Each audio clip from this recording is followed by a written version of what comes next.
හොඳයි ළමයි. අද මම ඔයාලට කියන්න යන්නේ යාකෝබ් කියන විශේෂ මිනිහෙක් ගැන කතාවක්. මේක ගොඩක් කාලයකට කලින් වුණු දෙයක්. ඒත් අපිට ගොඩක් දේවල් ඉගෙන ගන්න පුළුවන් කතාවක්. යාකෝබ්ගේ පවුල ගැන මම මුලින්ම කියන්නම්. මම කලින් එපිසෝඩ් එකෙත් මේ ගැන කතා කරා. නමුත් මම පොඩි මතක් කිරීමක් කරලා කතාවට ඇතුල් වෙනවා. යාකෝබ්ගේ තාත්තා තමයි ඊසාක්. අම්මා තමයි රෙබේකා. යාකෝබ්ට ලොකු සහෝදරයෙක් හිටියා. කවුද? ඒසාව්. යාකෝබ් ඒසාව් නම් දෙන්න අතර ලොකු වෙනසක් තිබුණා. ඒසාව් නම් දඩයක්කාරයෙක් නේද? වනාන්තරේ සතුන් දඩයම් කරන්න කැමති කෙනෙක්. යාකෝබ් නම් ගෙදර ඉන්න කැමති සාමකාමී කෙනෙක්. දවසක් යාකෝබ් කරපු කාරණාවක් නිසා ඒසාව්ට ගොඩාක් තරහ ගියා. අන්න ඒ නිසා යාකෝබ්ට ගෙදරින් යන්න වුණා ඒසාව්ගෙන් බේරෙන්න. යාකෝබ්ගේ අම්මයි තාත්තයි තිරණය කළා යාකෝබ්ව යවන්න හාරන් කියන තැනට. ඒක තිබුණේ ගොඩාක් දුර. යාකෝබ්ගේ තාත්තා ඊසාක් කිව්වා පුතේ ඔයා යන්න ඕනේ හාරන් කියන තැනට කියලා. එතන ඉන්නේ ඔයාගේ මාමා ලාබන්. එතනින් ඔයාට හොඳ දුවෙක් හම්බ වෙයි විවාහ වෙන්න. සර්ව බලධාරී දෙවියන් වහන්සේ ඔයාට ආශිර්වාද කරයි. ඔයාගේ පරම්පරාව විශාල කරයි. ඔයාට සහ ඔයාගේ දරුවන්ට මේ රට මේ ප්‍රදේශය දෙයි කියලා. ඉතින් ළමයිනේ යාකෝබ් පිටත් වුණා ඒ දිගු ගමනට. ඒ දීර්ඝ ගමනට. එයා බෙර්ෂෙබා කියන තැනින් පිටත් වුණා හාරන් කියන තැනට යන්න. මේක නම් ලේසි ගමනක් නෙමෙයි මගේ ළමයි. යාකෝබ් ගියා දවස් ගාන ගොඩාක් දුර. ඉතින් හවස් වෙනකොට එයාට ගොඩාක් මහන්සි, ගොඩාක් බඩගිනි.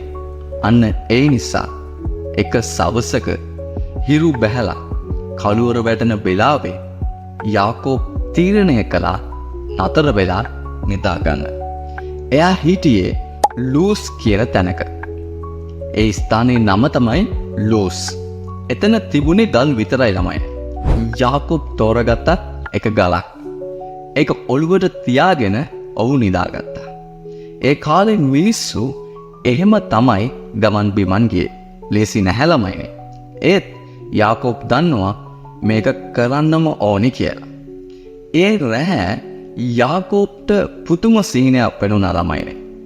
පොළොවේ ඉඳන් අහස දක්වා දිගු ඉනිමගක් තියෙනවා ඔහු දැක්කා. ඒකේ දේවදූතයෝ උඩට පහළට ඉහළට එතකොට ඒ විදිහට යනවා මේ දැන් යාකෝබ් සීනෙන් දකිනවා. ඉනිමගේ උඩින්ම ස්වාමින් වහන්සේ හිටියා. මේක හරිම දර්ශනයක්. හරි ලස්සන දර්ශනයක් වෙන්න ඇති නේද ළමයි? දෙවියන් වහන්සේ යාකෝබ්ට කතා කරලා කිව්වා ළමයිනේ යාකෝබ් මම තමයි ස්වාමින් වහන්සේ. ඔයාගේ සීයාගේ ආබ්‍රහම්ගේ දෙවියන් වහන්සේ කියලා. ඔයාගේ පියාගේ ඊසාක්ගේ දෙවියන් වහන්සේ කියලා. ඔයා දැන් නිදාගෙන ඉන්න මේ ප්‍රදේශයේ ඔයාටයි ඔයාගේ දරුවන්ටයි මම දෙනවා. ඔයාගේ පරම්පරාව පොළවේ දූවිලි තරම් මම විශාල කරනවා. ඔවුන් පැතිරෙයි නැගෙනහිරට, එතකොට බටහිරට, උතුරට, දකුණට ඔයා හරහා ඔයාගේ වංශය හරහා පොළවේ සියලු ජනතාවට ආශිර්වාද ලැබෙයි කියලා. ඒ වගේම ළමයිනේ දෙවියන් වහන්සේ කිව්වා මම ඔයාව රැකබලා ගන්නවා. ඔයා යන හැම තැනම මම ඔයාව ආයෙත් මේ රටට ගේනවා කියලා. මම කවදාවත් ඔයාව අතහරින්නේ නැහැ. මම පොරොන්දු වුණු හැම දෙයක්ම ඉෂ්ට කරනවා කියලා ළමයිනේ දෙවියන් වහන්සේ දැන් යාකෝබ්ට කතා කරා. යාකෝබ් මෙන්න මේ වෙලාවේ ළමයිනේ ඇහැරුණා. එයාට පුදුම හිතුණා ඇත්තටම ස්වාමීන් වහන්සේ මේ තැන ඉන්නවා කියලා.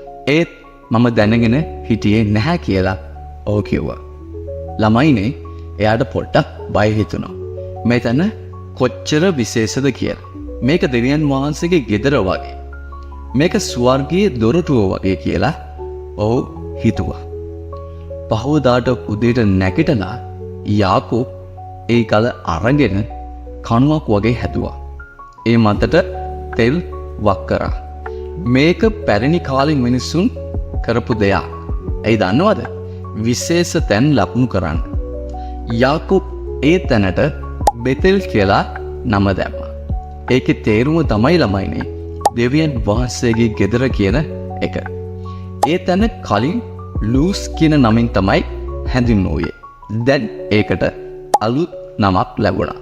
ඒ වගේම තමයි ළමයිනේ ඊට පස්සේ යාකෝබ් දෙවියන් වහන්සේට විශේෂ පොරොන්දුවක් දුන්නා. ඔහු කිව්වා දෙවියන් වහන්සේ මා සමග සිටිනම් මගේ මේ ගමනේදී මාව රැකබලා ගනිනම් මට කන් දෙයිනම් අදින්න දෙයිනම් මාව ආරක්ෂිතව මගේ පියාගේ ගෙදරට ආපසු ගෙන යයිනම් එවිට ස්වාමින් වහන්සේ මගේ දෙවියන් වහන්සේ වනු ඇත. මම මේ කණුව ලෙස පිහිට වූ මේ ගල දෙවියන් වහන්සේගේ ගෙය වනු ඇත. ඔබ වහන්සේ මට දෙන සියල්ලේ 10න් එකක් මම ඔබ වහන්සේට ආපසු දෙන්නම් කියලා යාකෝබ් දෙවියන් වහන්සේට පොරොන්දු වෙනව ළමයි. ඉතින් ළමයිනේ මේ කතාවෙන් අපි මොනවද ඉගෙන ගන්න? පළවෙනි කාරණාව තමයි ළමයිනේ දෙවියන් වහන්සේ අපිව රැකබලා ගන්නවා අපි කොහේ හිටියත්. යාකෝබ් තනියම දිග ගමනක් ගියා. දෙවියන් වහන්සේ ආව දැක්කා. දෙවෙනි කාරණාව තමයි ළමයි අපි බය වෙන්න ඕනේ නැහැ මොන කාරණාවලදීවත්. මොකද දෙවියන් වහන්සේ අපිත් එක්ක ඉන්නවා හැම මොහොතකම. යාකෝබ්ට අමාරු වෙලාවක් ආවත් දෙවියන් වහන්සේ එයාට ශක්තිය දුන්නා. ඒ වගේම දෙවියන් වහන්සේට ස්තුති කරන එක වැදගත්. යාකෝබ් ඒක කළා නේද? ඒ වගේම අපේ දෙමව්පියන්ට අපි කීකරු වෙන එක ගොඩාක් හොඳ කාරණාවක්. මොකද යාකෝබ් එයාගේ අම්මයි තාත්තයි කියපු දේ අහලා ඒ දුර ගමන පිටත් වුණා.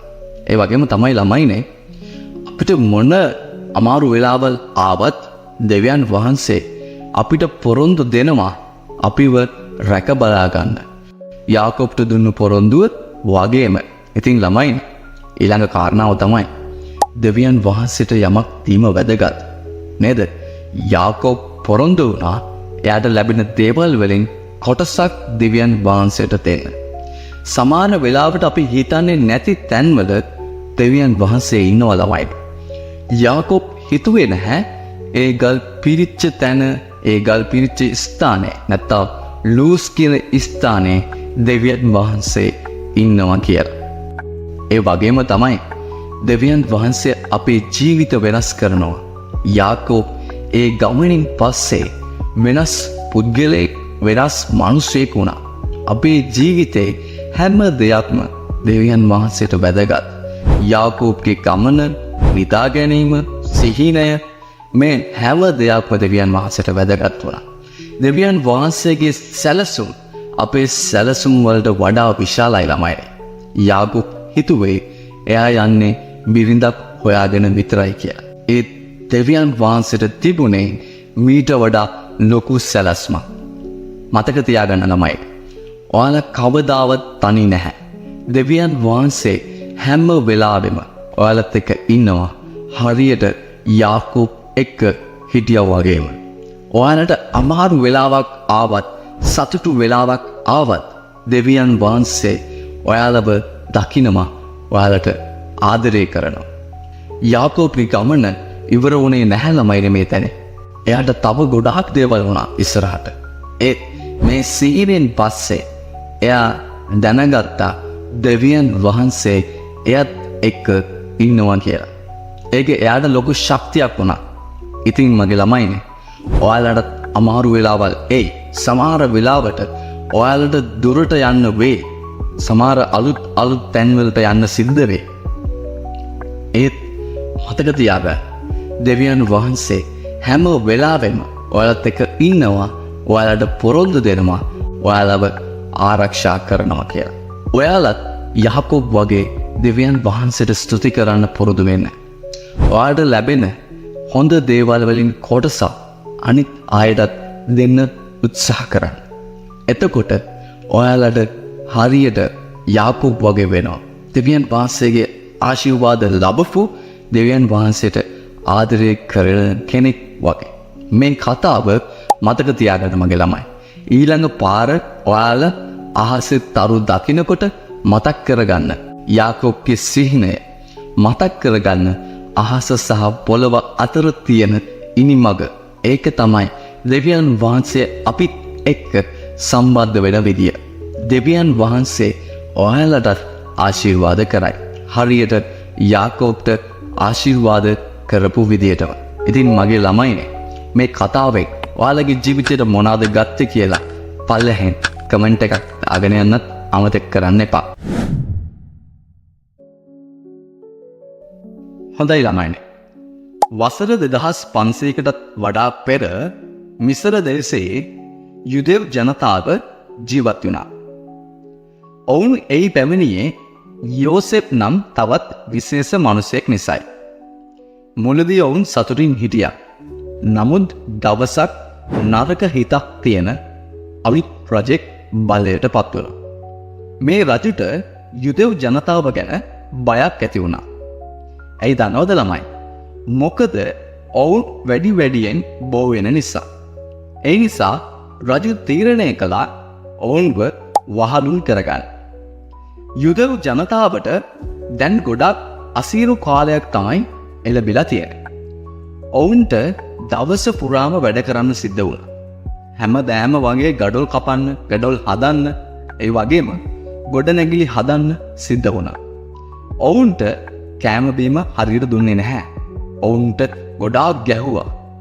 ඔවුන් හරිම දුකෙන් තමයි ඒ ජීවත් වුණේ. මෙන්න මේ වගේ කාලයක තමයි මගේ ළමයිනේ අම්ම කෙනෙක් ලස්සන පුංචි පිරිමි බබෙක්ව මේ ලෝකෙට බිහි කරන්නේ. ඒ තමයි මෝසෙස්. අම්මගේ නම තමයි යොකබෙල්. ඒ වගේම තාත්තගේ නම තමයි අම්රා. අම්ම දැක්කා මෝසෙස් හරිම විශේෂ බබෙක් කියලා. නමුත් ඇයට බය හිතුණා. මොකද ඒ කාලේ ඒ නරක හිත තියෙන රජතුමා පත් වුණානේ. අන්න ඒ රජු අණ කරලා තිබුණා හැම පිරිමි බබෙක්වම මරන්න කියලා. ඒ නිසා අම්මා තීරණය කළා මෝසෙස්ව හංගගන්න. මාස 3ක් විතර අම්ම මෝසෙස්ව හංගගත්තා. ඊට පස්සේ මගේ ළමයිනේ ඇයට තේරුණා තව දුරටත් ඒ දරුවව ඒ ළමයාව හංගගන්න බැහැ කියලා. ඒ නිසා ඇයට හොඳ අදහසක් ආවා. ඇය පඳුරු වලින් කූඩයක් හදලා ඒ පඳුරු ඒ කූඩේ ඇතුළට වතුර යන්න බැරි වෙන්න ඒ අමුද්‍රව්‍ය පාවිච්චි කරලා ඒ කූඩය හදාගත්තා. මෙන්න මේ වෙලාවේ ඇය බබාව ඒ කූඩේ ඇතුලේ තිබ්බා. පස්සේ ඒක ගඟේ පාවෙන්න ඇතියා. මෝසෙස්ගේ අක්කා මිරියම් දුරට ගිහින් බලන් හිටියා මේ කූඩේට මොකද වෙන්නේ කියලා. දොලාවේ පාවෙමින් කුඩමගේ පුතු ගඟෙන් දොඟට යමින් සුරකිමි මම ඔබව නිල්දිය රැල්ලේ සැහැල්ලුවෙන් පාවෙන්න එවිඳුන්ගේ ආශිර්වාදය ඔබ සමග තිබේවා. බය නොවන්න දරුවා මම ඔබ සමගයි. ඔබේ අනාගතය සුරක්ෂිතයි දෙවිඳුන් අතින්.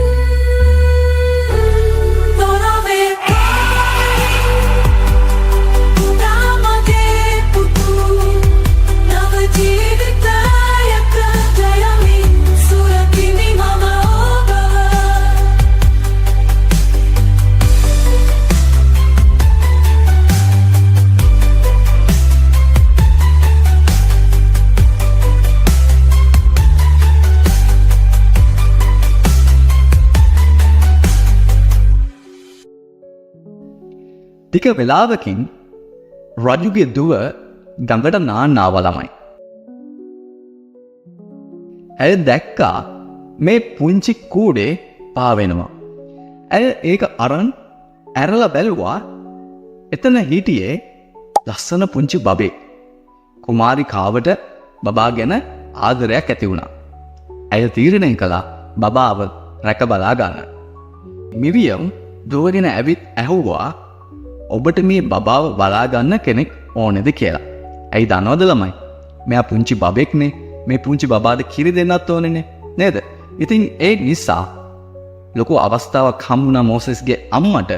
පුළුවන් වුණා තමන්ගේ දරුවට නැවතත් ඒ දරුවව බලා ගන්න ටික කාලයකට. ළමයිනි දෙවියන් වහන්සේ මෝසෙස්ව ආරක්ෂා කළා. මෝසෙස් වැඩුණේ රජමාලිගා. ඔහු ඉගෙන ගත්තා කියවන්න, ලියන්න, සටන් කරන්න. ඒ වගේම තමයි ඔහු කුමාරයෙක් වගේ හැදුණා. නමුත් ළමයිනේ ඔහු දැනගත්තා තමන් ඇත්තටම යුදෙව් ජාතිකයෙක් කියලා.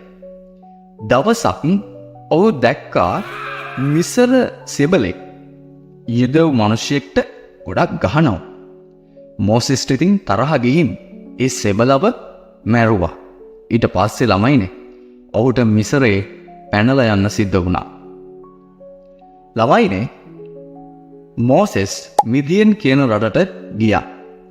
එතන ඔහු එළුරැයක් බලාගත්තා. ඔහු සිප්පෝරා කියන කාන්තාවව විවාහ කරගත්තා. ඔවුන්ට ගෙර්ෂෝම් සහ එලිසර් කියලා පුතාලා දෙන්නෙක් ලැබුණා. ඔහු හිතුවා ඔහුගේ ජීවිතේ සාර්ථකව ඒ වගේම සතුටින් හොඳට ඔහු ගත කරනවා කියලා. නමුත් ළමයිනේ දවසක් දෙවියන් වහන්සේ මෝසෙස්ට කතා කරා. හෝරෙබ් කන්දේදී ගිනි ගන්නා පඳුරක් තුලින් දෙවියන් වහන්සේ කතා කළා. මෝසෙස් මම ඔබේ ජනතාව මම ඔබේ මනුෂ්‍යයන් දකිනවා දුක් විඳිනවා. මම ඔවුන්ව නිදහස් කරන්න කැමතියි. ඔබ ආපහු මිසරයට ගිහින් රජුට කියන්න මගේ ජනතාව නිදහස් කරන්න කියලා. දැන් මේ විදියට දෙවියන් වහන්සේ මෝසෙස්ට කිව්වා ළමයි. මෝසෙස් බය වුණා ළමයි. ඔහු හිතුවා මට බැහැ කියලා. ඔහු කිව්වා මම හොඳට කතා කරන්න දන්නේ නැහැනි කියලා. කාටද දැන් කියන්නේ? දෙවියන් වහන්සේට. නමුත් දෙවියන් වහන්සේ පොරොන්දු වුණා ළමයි ඔහුට උදව් කරන්නක් කියලා. ඒ නිසා මෝසෙස් කීකරු වෙලා මිසරයට ගියා. ඔහුගේ සහෝදරයා වන ආරොන් ඔහුට උදව් කළා. මෝසෙස් රජුගෙන් ඉල්ලුවා යුදෙව් ජනතාව යුදෙව් මිනිසයන් නිදහස් කරන්න කියලා. නමුත් මේ වෙලාවේ ළමයිනේ රජතුමා කිව්වා බෑ කියලා. ඒ නිසා දෙවියන් වහන්සේ මිසරයට දස වසංගත යවුවා. ඒ දේශයේ තියෙන වතුර ලේ බවට පත් කරා. ඒ වගේම මැස්සොන්ගෙන්, ගෙම්බෝන්ගෙන් කරදිය, එතකොට සතුන් මැරුණා, හමේ රෝග ඇති වුණා.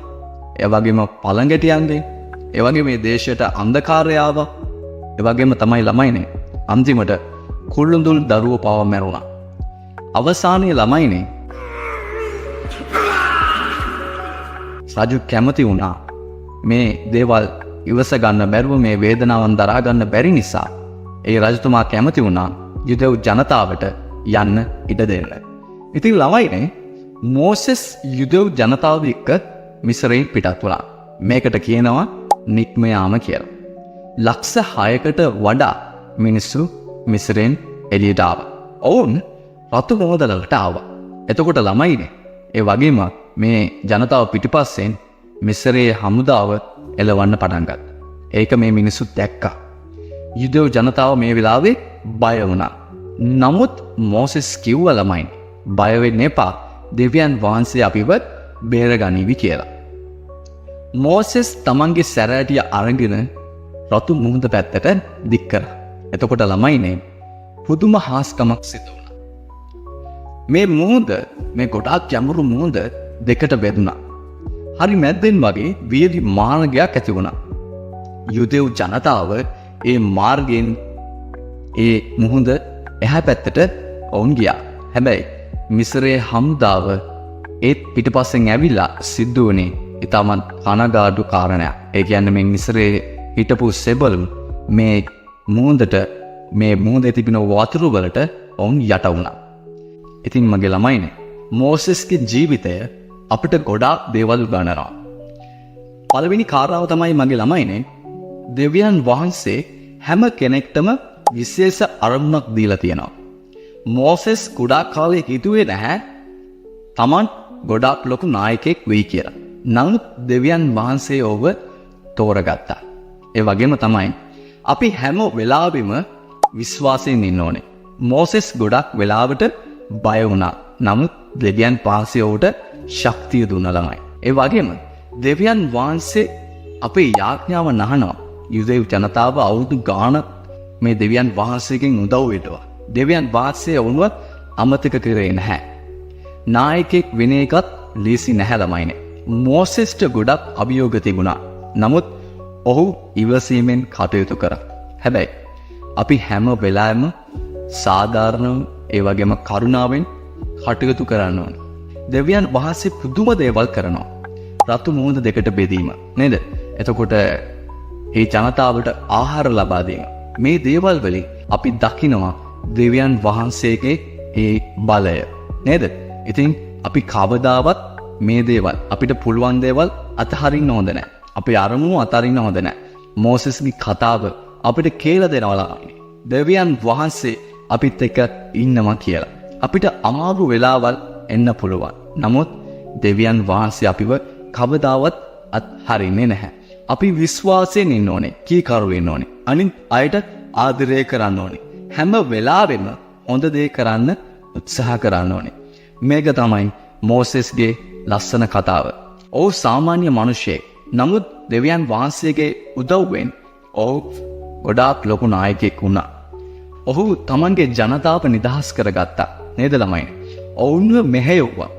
මෝසෙස් අපිට පෙන්වුම් කරනවා දෙවියන් වහන්සේ විශ්වාස කළොත් අපිට මොනතරම් අමාරු දේවල් වුණත් ජය ගන්න පුළුවන්ද කියලා. ඉතින් ළමයිනේ මේ කතාවෙන් ඔයාලගේ ජීවිතේට මොනවාද වැදගත් කරුණු ගත්තේ? ඔයාලගේ ජීවිතේට මොනවාද වැදගත් උනේ කියලා පළවෙන් කමෙන්ට් එකක් දාගෙන යන්නත් අමතක කරන්න එපා. හොඳයි ළමයිනේ.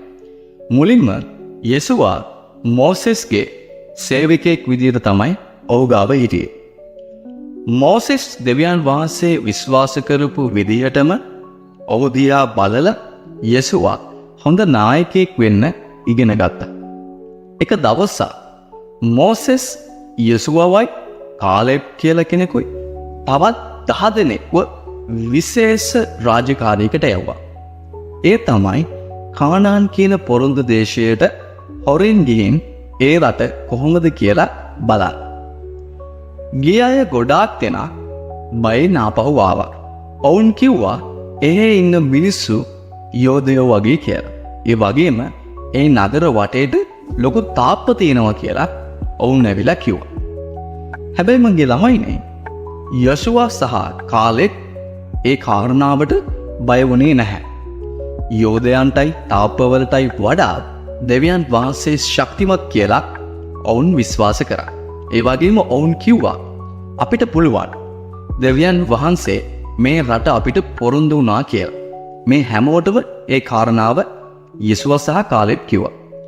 හැබැයි මිනිස්සු ඒක පිළිගත්තේ නැහැ ළමයි. ඒ නිසා තවත් අවුරුදු ගණනාවක් ඔවුන්ට ඉන්න සිද්ධ වුණා. පොරොන්දු දේශයට යන්න බැරුව. යේසුවා කවදාවත් ඒ බලාපොරොත්තුව අතහැරගත්තේ නැහැ. ඉතින් මේ විදිහට යනකොට මෝසෙස් වයසට ගිහින් මිය ගියාට පස්සේ දෙවියන් වහන්සේ යේසුවට කිව්වා මගේ ජනතාව පොරොන්දු දේශයට ගෙන යන්න තෝරගත්තේ ඔබව. ඒ නිසා කිසිම කාරණාවකට බය වෙන්න එපා. ශක්තිමත්ව ඒ වගේම ධෛර්යවන්තව ඉන්න. මම මෝසෙස් එක්ක හිටපු විදිහටම ඔබත් එක්ක ඉන්නවා කියලා මේ වෙලාවේ දෙවියන් වහන්සේ යේසුවට කියනවා. යේසුවා දෙවියන් වහන්සේ විශ්වාස කරලා මේ අනුත් වගකීමට ඔහු සූදානම් වුණා. ඉතින් ළමයිනේ යේසුවට ජනතාව පොරොන්දු දේශයට ගෙන යන්න දැක් වෙලාව ඇවිල්ලා තියෙනවා. හැබැයි මෙතන ලොකු ප්‍රශ්නයක් තිබුණා. මොකක්ද ඒ ප්‍රශ්නේ? ඒගොල්ලෝ යන මේ අතරමඟ ජෝර්දාන් කියලා ගොඩාක් ලොකු පළල් ගඟක් ඔවුන්ට තරණය කරන්න සිද්ධ වුණා. ඒ වගේ ලොකු ගඟක් දැන් පාරේ තිබුණා. කොහොමද දැන් මේක පහු කරන්නේ? මිනිස්සු කනගාටු වුණා. හැබැයි යේසුවා දෙවියන් වහන්සේව මේ වෙලාවේ විශ්වාස කරා. දෙවියන් වහන්සේ යේසුවට කිව්වා මේ පූජකවරුන්ට කියන්න ගිවිසුම පෙට්ටිය අරගෙන ගඟට බහින්න කියලා. ඊටු ටික මම බලා ගන්නම් කියලා. පූජකවරු වතුරට බහිනකොටම පුදුම දෙයක් සිද්ධ වුණා. ගඟේ ගලන වතුර නැවතුණා.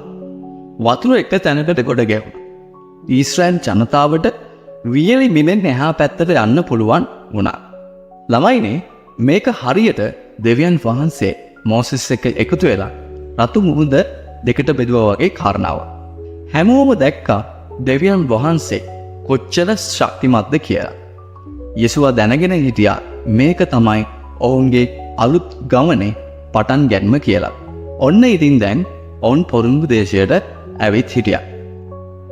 හැබැයි එතන යෙරිකෝව කියලා උස ඝන තාප්ප තියෙන බලවත් නගරයක් තිබුණා. මේක ජයගන්නේ කොහොමද කියලා මිනිස්සු කල්පනා කළා. හැබැයි යේසුව දෙවියන් වහන්සේව විශ්වාස කරා. දෙවියන් වහන්සේගේ උපදෙස් පුදුම විදියට තිබුණා. ඔහු ඒවට හොඳින් ඇහුම්කම් දුන්නා. දෙවියන් වහන්සේ යේසුවට කිව්වා ළමයිනේ දවස් 6ක් මිනිස්සුන්ට මේ නගරයේ වටේ දවසකට එකපාරක් යන්න කියන්න කතා කරන්නේ නැතුව කියලා. 7 වෙනි දවසේ 7 පාරක් නගරයේ වටේ ගිහින් පූජකවරුන්ට කිව්වා හොරණෑබ පිබින්න කියලා. ඒ වගේම අනිත් හැමෝටම කිව්වා පුළුවන් තරම් උස් හඬින් කෑ ගහන්න කියන්න කියලා. යොසුවා දෙවියන් වහන්සේ කියපු විදියටම මේ වැඩේ කරා. 7 වෙනි දවසේ නගරය වටේ ගිහින් හොරණෑව පිඹලා කෑ ගැවුවට පස්සේ පුදුම දෙයක් සිද්ධ වුණා. යෙරිකෝ නගරයේ තිබ්බ ඒ තාප්ප කඩාගෙන වැටුණා. ඉතින් ළමයිනේ දෙවියන් වහන්සේ ඔවුන්ට ජයග්‍රහණය දුන්නා.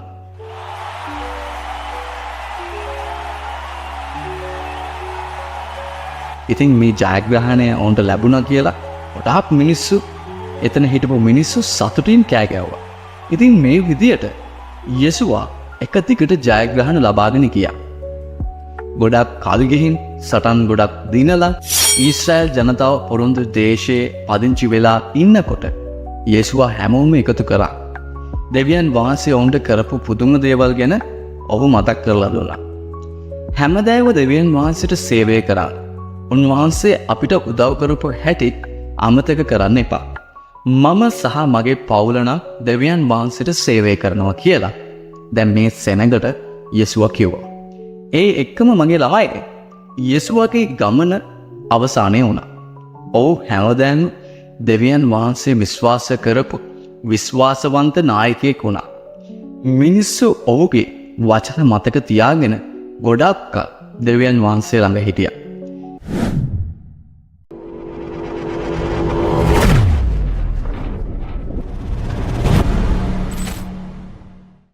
මේ කතාව අපිට එක සාමුවෙල් 17 වන පරිච්ඡේදයේ සඳහන් වෙනවා. මෙය සිදුවන්නේ වසර ගණනාවකට පෙර සාවුල් රජු ඊශ්‍රායලය පාලනය කළ කාලයේදී. ඊශ්‍රායල් වරුන් සහ පිලිස්තීනුවන් අතර යුද්ධයක් හටගෙන තිබුණා. පිලිස්තීනුවන් එක කන්දක් උඩත් ඊශ්‍රායල් වරුන් තවත් කන්දක් උඩත් රැස් වී සිටියා. මේ කඳු දෙක අතර එලා මිටියාවත පිහිටා තිබුණා. දිනපතාම පිලිස්තීනුවන්ගේ කඳවුරෙන් ගෝලියත් නම් ශක්තිමත් සටන්කරුවෙක් ඉදිරියට ඇවිත් ඊශ්‍රායල් වරුන්ට අභියෝග කළා. ගෝලියත් බයිබලයේ සඳහන් විදියට අඩි 9කට වඩා උස දැවන්ත මිනිසෙක්. ඔහු ලෝකඩ හිස්වැස්මක් ෂෙකෙල් 5000ක් බර යකඩ ආවරණයක් පැළඳගෙන ඒ වගේම ඔහුගේ පාදවල ලෝකඩ ආවරණයක් තිබුණා. ඔහුගේ හෙල්ලයේ තුඩ පමණක් ෂෙකෙල් 600ක් බරයි. මේ තරම් දැවැන්ත සටන්කරුවෙක් දැකපු ඊශ්‍රායල් සොල්දාදුවෝ බියට පත් වුණා.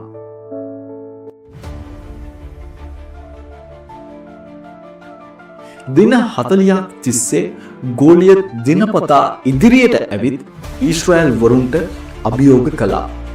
ඔබ අතරින් මා සමග සටන් කිරීමට අයෙකු තෝරා ගන්න. ඔහු මාව පරාජය කළොත් අපි ඔබේ දාසයින් වෙනවා. නමුත් මම ඔහුව පරාජය කළොත් ඔබ අපේ දාසයින් විය යුතුයි. කිසිවෙක් ඉදිරිපත් වුණේ නැහැ. මේ අතර ජෙස්සේ නම් බෙත්ලෙහෙමේ වැසියෙකුගේ බාලම පුත්‍රයා වූ දාවිද් තම සහෝදරයන් කඳවුරේ සිටි නිසා ඔවුන්ට ආහාර ගෙන යන ලෙස පියා විසින් යවනු ලැබුවා. ඔහු කඳවුරට ගිය විට ගොලියත් තම සොල්දාදුවන්ට අභියෝග කරමින් සිටිනවා ඔහු දුටුවා. ඔහු දෙවියන් වහන්සේගේ සේනාවට අභියෝග කරන හැටි දැකපු දාවිද් කෝපයට පත් වුණා. දාවිද් සවුල් රජ වෙත දිවගොස් ගෝලියත් සමග සටන් කිරීමට තමා සූදානම් බව පැවසුවා. රජතුමා මුලින්ම ප්‍රතික්ෂේප කළා. ඔබ තරුණයෙක් පමණයි. ඔහු නම් ළමා කාලයේ සිටම යුදකරුවෙක්. රජතුමා කීවා. නමුත් දාවිද් පැහැදිලි කළා. තමා තම පියාගේ බැටළුවන් රැකබලා ගන්නා අතර සිංහයන් සහ වලසුන්ගෙන් ඔවුන්ව ආරක්ෂා කළ බව මාව ඒ සතුන්ගෙන් බේරාගත් දෙවියන් වහන්සේ මේ පිලිස්තීනුවාගෙන්ද මාව බේරා ගනිවී කියලා ඔහු රජතුමාට කිව්වා. සාවුල් රජතුමා අවසානයේ එකඟ වී ඔහුගේ යුද ඇඳුම දාවිද්ට දුන්නා. නමුත් දාවිද්ට ඒවා හුරු පුරුදු නැති නිසා ඒවා ඉවත් කළා. ඒ වෙනුවට ඔහු තම එළු බැටළුවන් රැකගන්නා විට පාවිච්චි කරන සැරෑටිය ඒ වගේම ගල් පිත්ත රැගෙන ඉදිරියට ගියා.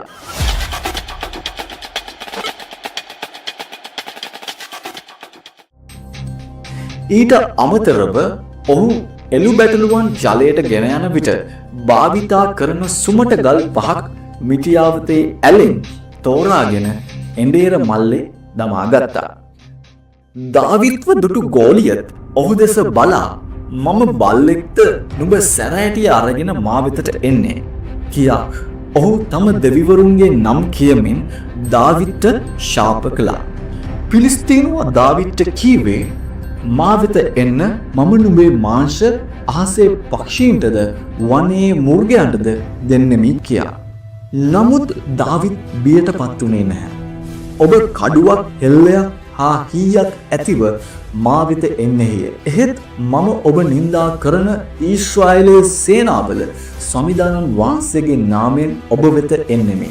අද දවසේදී සමිදානන් වහන්සේ ඔබව මගේ අතට පාවා දෙනසේක. මම ඔබේ හිස ගසා හෙලන්නෙමි. දාවිද් විශ්වාසයෙන් යුතුව කීවා. ගොලියත් දාවිද් වෙත පැමිණ විට දාවිද් ඔහු වෙත දිව ගියා. ඔහු තම මල්ලෙන් ගලක්ගෙන ගල්පිත්ත මත තබා ගොලියත්ගේ නළල වෙත එල්ල කළා. ගල ගොලියත්ගේ නළලේ ගැටි ඔහුව විසි වුණා. දාවිද් කඩිනමින් දිව ගොස් ගොලියත්ගේ කඩුවගෙන ඒ කඩුවෙන්ම ඔහුගේ හිස ගසා දැම්මා. මෙන්න මේ විදියට දාවිද් ගොලියත්ව පරාජය කළා. මේ පරාජය දුටු පිලිස්තීනුවන් බයට පත්වී පලා ගියා. ඊශ්‍රායල් වරුන් ඔවුන් පසුපස හඹා ගොස් විශාල ජයග්‍රහණයක් ලබා ගත්තා. මේ කතාවෙන් අපිට ඉගෙන ගන්නට පුළුවන් වැදගත්ම දේ තමයි දෙවියන් වහන්සේ කෙරෙහි තිබෙන විශ්වාසය. දාවිද් විශ්වාස කළේ ගොලියත් කොච්චර බලවත් වුවත් දෙවියන් වහන්සේ ඔහුට වඩා විශාල බලවත් බවයි. අප තුළ දෙවියන් වහන්සේගේ ශක්තිය ඇති විට අප අද මුහුණ දෙන ඕනෑම අභියෝගයක් ජය ගන්නට පුළුවන්. මගේ ළමයිනේ මේ තමයි ඊශ්‍රායල් නගරය. ගොඩක් කාලයකට කලින් මේ ඊශ්‍රායල හිටපු මිනිස්සු විශාල කරදරයක හිටියා. ඔවුන් ආහාර වගා කරන කොටත් ඒ වගේම සතුන් ඇති කරන කොටත් මේ හැම වෙලාවකදීම මිදියන් වරුන් නම් කණ්ඩායමක් ඇවිල්ලා මේ හැම දෙයක්ම අරගෙන යනවා. ඉතින් මගේ ළමයිනේ මේ ඊශ්‍රායල් වල හිටපු මිනිස්සු ගොඩාක් බයට පත් වෙලා ගල් ගුහාවල හැංගිලා ජීවත් වුණා. අනේ මන්දා කොච්චර කාලයක් මේ ප්‍රශ්නේ තියෙයිද දන්නේ.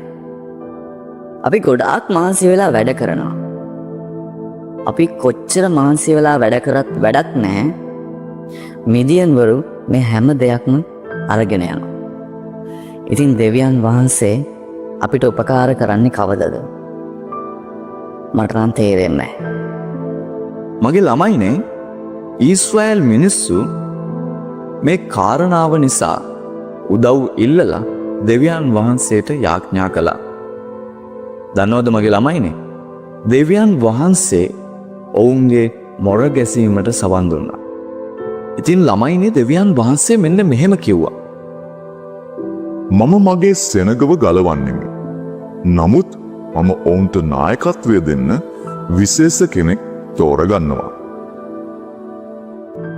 ළමයිනේ මේ කාලේ ගිඩියෝන් කියලා තරුණයෙක් හිටියා. ඔහු මිදියන් වරුන්ට ගොඩක් බය වෙලා හිටියේ. මොහු ඉතින් මොකද කරේ දන්නවද? මේ ගිඩියෝන් ඉක්මනින් ඔහුගේ දානය ටික ඔහුගේ ගබඩාවට එකතු කරමින් හිටියා. අනිත් හැමෝටම වගේ ගිඩියෝන්ටත් හැංගිලා තමයි මේ දේ කරන්න සිද්ධ වුණේ. හැබැයි ළමයිනේ ඔයාලා දන්නවද දෙවියන් වහන්සේට ගිඩියෝන් ගැන ලොකු සැලස්මක් තිබුණා.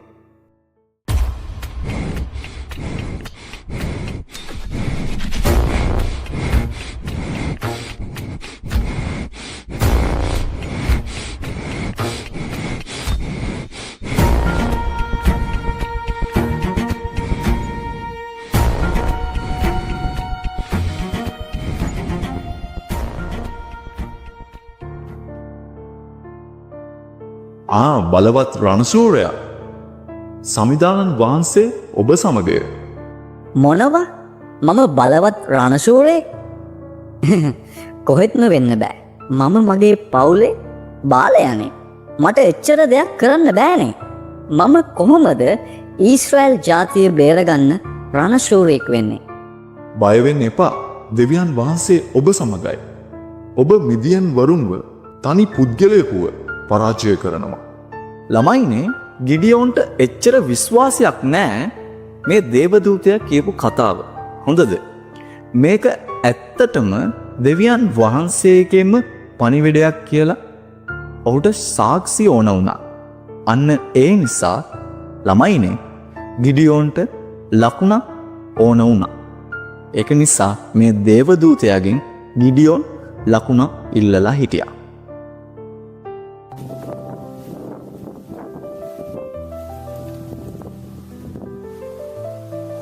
අනේ දෙවියන් වහන්සේ, ඔබ වහන්සේට ඇත්තටම මා නායකත්වය දීමට අවශ්‍ය නම් මට විශ්වාස කරන්න ලකුණක් ඕනේ. මම ලෝම ටිකක් මේ බිම තියෙනවා. උදේ නැගිටිනකොට මේ ලෝම ටික තෙත් වෙලා තිබ්බොත්, ඒ වගේම පොළව වියලී තිබුණොත් ඒ ඔබ වහන්සේ කියලා මම විශ්වාස කරනවා. මගේ ළමයිනේ පසුවදා උදෑසන ඔහු නැගිටලා ඔහු බැලුවා. ලොම් වලින් වතුරු භාජනයක් විතර ඔහු මිරිකලා ගත්තා. හැබැයි පොළව නම් තෙත් වෙලා තිබ්බේ නැහැ. ඒ කියන්නේ ළමයිනේ වැඩේ සාර්ථක වෙලා.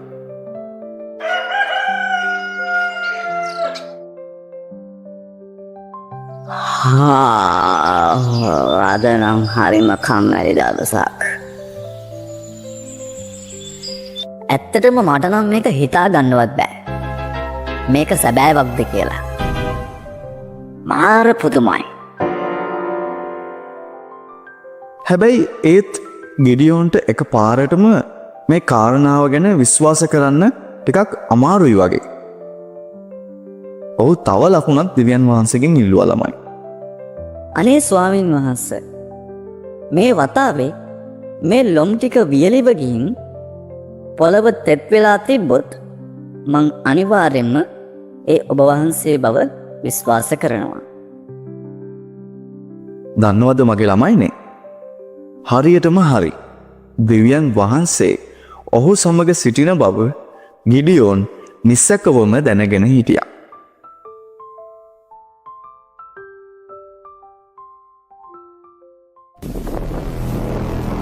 මගේ ළමයිනේ ගිඩියෝන් විශාල හමුදාවක් රැස් කරගත්තා. මිනිස්සු 30000ක් පමණ. හැබැයි දෙවියන් වහන්සේට වෙනස් සැලැස්මක් තිබුණා. ගිඩියෝන් මේ සෙනග වැඩින්නේ මෙච්චර ලොකු හමුදාවක් දාලා ඊශ්‍රායල දිනුවොත් ඒ මනුෂ්‍යයන් හිතයි එයාලගේ ශක්තියෙන් මේ සටන දිනුවා කියලා. අන්න ඒ නිසා දැන්මම කියන්න මේ මිනිස්සුන්ට මේ සටනට බය කවුරු හරි ඉන්නවනම් දැන්මම ගෙවල් වල යන්න කියලා. හරි හරි. හැමෝම හොඳින් අහගන්න. කවුරු හරි මේ සටනට බයයි නම් ඔයාලට පුළුවන් මේ දැන්මම ගෙවල් වලට යන්න. ඔන්න දැන් මේකට අවස්ථාව. ළමයිනේ මිනිස්සු 20000ක් විතර මේ සටනට බය වෙලා ගෙවල් වලට ගියා. මේ අතරින් 10000ක් විතර සෙනග ඉතුරු වුණා. දෙවියන් වහන්සේ ගිඩියෝන්ට කිව්වා මේ සෙනග ප්‍රමාණයක් වැඩි කියලා. ළමයිනේ යුද්ධය දිනයිද? අපි ඉස්සරහට බලමුකෝ. ගිඩියෝන් මිනිසුන්ව බොන්න වතුර ළඟට අරගෙන යන්න. මං එතනින් ඔබට කියන්නම් මේ සටනට කවුල්ද සුදුසු කියලා. මගේ ළමයිනේ ගිඩියෝන් මිනිස්සු වතුර බොන ආකාරය බලාගෙන හිටියා. සමහර අය බිව්වේ බිම දන ගහගෙන. හැබැයි ළමයිනේ තවත් සමහරු මේ බොන වතුර කට ළඟට වෙනකන් මේ වතුර ටික ගෙනාවේ ගොඩාක් අවදියෙන්. දන්නවද දෙවියන් වහන්සේ ගිඩියෝන්ට කිව්වේ මේ අතරින් දන ගහගෙන බීපු කට්ටියව ගන්න එපා කියලා. ඒ වගේම තමයි හොඳට අවදියෙන් බලාගෙන වතුර බීපු කට්ටිය 300ක් පමණ මේ සරණට එකතු කරගන්න කියලා. මගේ ළමයිනේ මිනිස්සු 300ක් සමග ගිඩියෝන් විශාල මිදියන් හමුදාවත් එක්ක සටන් කරන්න ඔන්න දැන් සූදානම්. හැබැයි විශේෂ කාරණාවක් තියෙනවා. මෙතන ඉන්න කාටවත් සටනට යන්න කඩුවක්වත් එහෙම නැත්නම් පලිහක්වත් තිබුණේ නැහැ. ඒ වෙනුවට මගේ ළමයිනේ දෙවියන් වහන්සේ ඔවුන්ට අමුතු සැලැස්මක් දුන්නා. හැමෝම හොඳට අහගන්න. අපි හොරණෑද, ඒ වගේම මැටි භාජන, ඒ වගේම පන්දම් අපි හැමෝම අතට ගමු. මම සංඥාව දෙනකොට හැමෝම හොරණෑ පිමිමි අතේ තියෙන මැටි මුට්ටි කඩලා දෙවියන් වහන්සේ උදෙසා කෑ ගහන්න ඕන. හැමෝටම දැන් සැලැස්ම තේරුණා නේද? පිස්සුද ගිඩියෝන්? ඔයාට විශ්වාසද? අපි සටන් කරන්න යන්නේ මෙන්න මෙහෙමද? මගේ සහෝදරයා දෙවියන් වහන්සේ විශ්වාස කරන්න. ඔහු අපට ජයග්‍රහණය ලබලා දීලා ඉවරයි.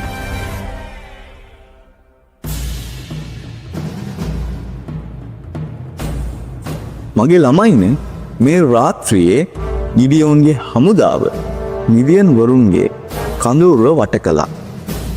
ඊට පස්සේ ගිඩියෝන්ගේ සංඥාව අනුව මිනිස්සු එයාලගේ හොරණෑ පිමිමින් වාජන කඩා දමා ඔවුන්ගේ පන්දම් ඉහළට ඔසවමින් ඒ වගේම සොල්දාදුවන්ද හයියෙන් කෑ ගැහුවා. දනවද ළමයි? මිදියන් වරු බියට පත් වුණා. ඔවුන්ට ශබ්දය ඇහිලා ඒ වගේම ඔවුන් ගෙනාපු පහන් දැකලා විශාල හමුදාවක් පහර දෙනවා කියලා ඔවුන් හිතුවා. ඔවුන්ට දැන් ළමයිනේ එකිනෙකාට මොනවද මේ වෙන්නේ කියලා හිතාගන්න බැරුණා. අවසානයේදී ඔවුන් බියට පත් වෙලා පලා ගියා. දෙවියන් වහන්සේ අපිට සටනේ ජය දුන්නා. යේ නියමයි.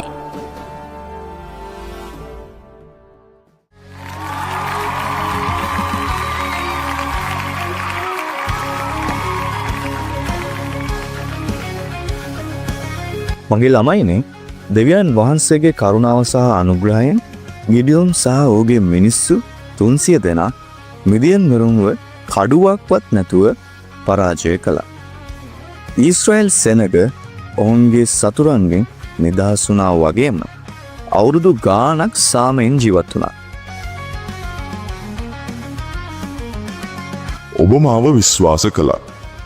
ඔබේ ඇදහිල්ලෙන් මම ඊශ්‍රෑල්ව බේරගත්තා. අපි දෙවියන් වහන්සේව විශ්වාස කරන විට කළ නොහැකි දෙයක් නැත.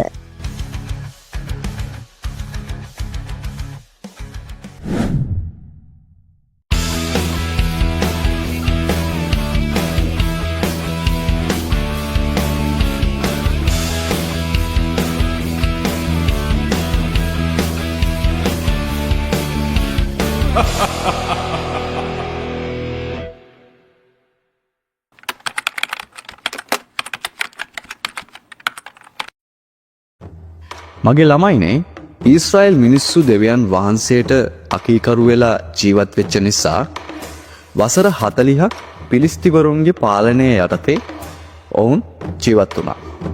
මේ කාලයේදී දෙවියන් වහන්සේ සැම්සන් කියලා දරුවෙකු තෝරගන්නවා. මේ සැම්සන්ගේ මව වඳ කාන්තාවක්. ඒ කියන්නේ ඇය වයසට ගියත් ඇයට දරුවන් හිටියේ නැහැ. අන්න ඒ නිසා ඇය ගොඩාක් දුකින් තමයි ජීවත් වුනේ.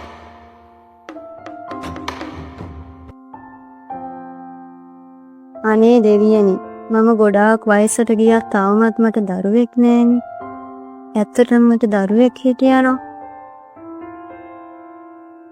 දුක් වෙන්න එපා හාමිනේ. අපි දිගටම දෙවියන් වහන්සේව විශ්වාස කරමු. දෙවියන් වහන්සේ අපි එක්ක ඉන්නවා. මගේ ළමයිනේ දවසක් පුදුම දෙයක් සිද්ධ වුණා.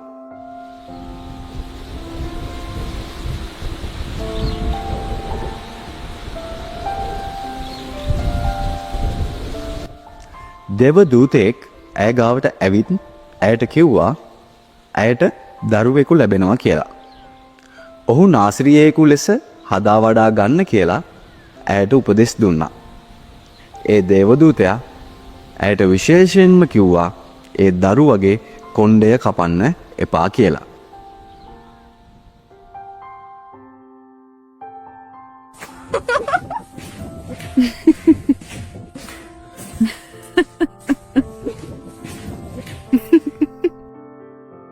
මේ ආන්නකෝ දෙවියන් වහන්සේගේ මිනිහෙක් මාව බලන්න ආවා.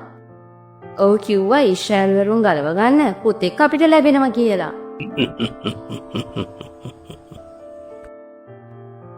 අනේ දෙවියන් වහන්සේ, මේ විශේෂ දරුවා ඇතිදැඩි කරගන්නේ කොහොමද? මම ඒ දේ හරියට දැනගන්න ඔහුව නැවත එවන්න පුළුවන්ද? ස්වාමිනී, ඔබ ආවද? ඔබ වහන්සේට ස්තුති මාව හොයාගෙන මගේ ආඥාව අසලා ඔබ වහන්සේ ආපු නිසා. ස්වාමිනී, ඔබ වහන්සේ මට කියන්නකෝ අපේ පුතාව මම කොහොමද හදා වඩා ගන්න ඕනි කියලා. මම ඔබගේ බිරිඳට කියපු විදිහට ඔහු ඉපදුණු දා සිට දෙවියන් වහන්සේට කැප විය යුතුයි. ඉතින් දැන් මම නැවතත් යා යුතුයි. එලෙසම වේවා ස්වාමීන් වහන්සේ. මගේ ළමයිනේ දේවදූතයා කියපු විදිහටම පිරිමි ළමයෙකු ඉපදුනා. ඒ දෙමව්පියන් ඔහුට සැම්සන් යන නම තැබුවා. දෙවියන් වහන්සේ අපිට බලවත් පුත්‍රයෙකු දී ආශිර්වාද කර තිබෙනවා. දෙවියන් වහන්සේට ස්තුති වේවා. ළමයිනේ ටික ටික සැම්සන් වර්ධනය වුණා. දෙවියන් වහන්සේගේ ආත්මය ඔහුව ශක්තියෙන් පෙරවුවා. පුංචි ප්‍රශ්නයක් තියෙනවා ළමයි. ඔහුව ඊශ්‍රායල් මිනිස්සුන්ව ගලවා ගැනීමට තෝරගත්තත් දෙවියන් වහන්සේගේ මාර්ගය ඔහු අනුගමනය කරයිද?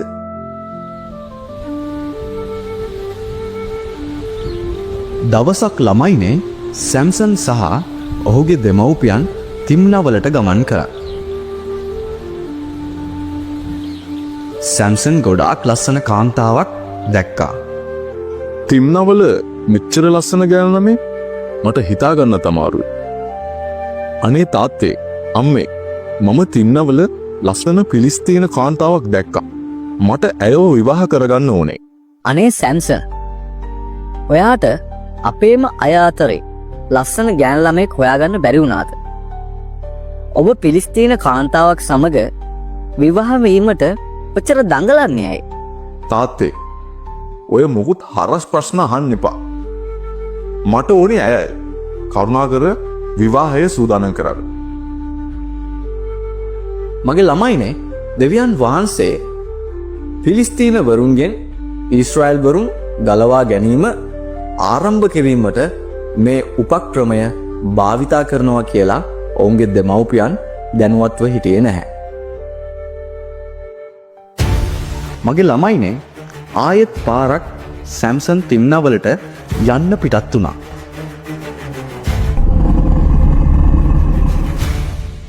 ඔහු භයානක සිදුවීමකට මුහුණ දුන්නා.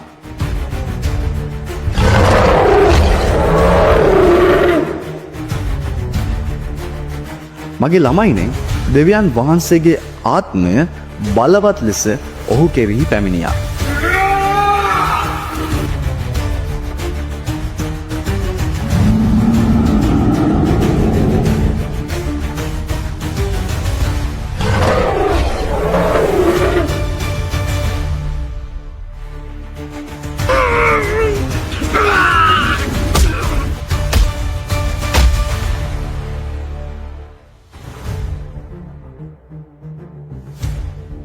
මගේ ළමයිනේ මෙම සිදුවීම ඔහු කාටවත්ම කියන්න ගියේ නැහැ.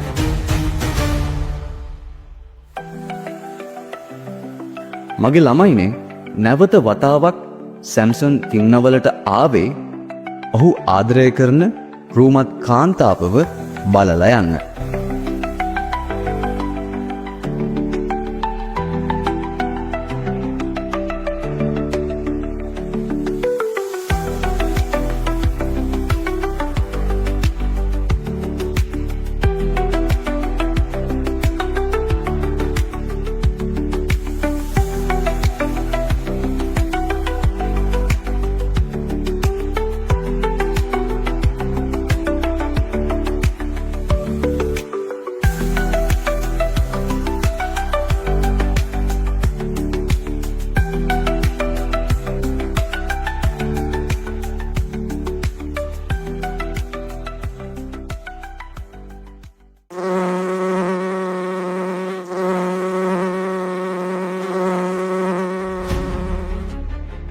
මගේ ළමයිනේ ඔහු බැලුවා මොකක්ද මේ ශබ්දය කියලා.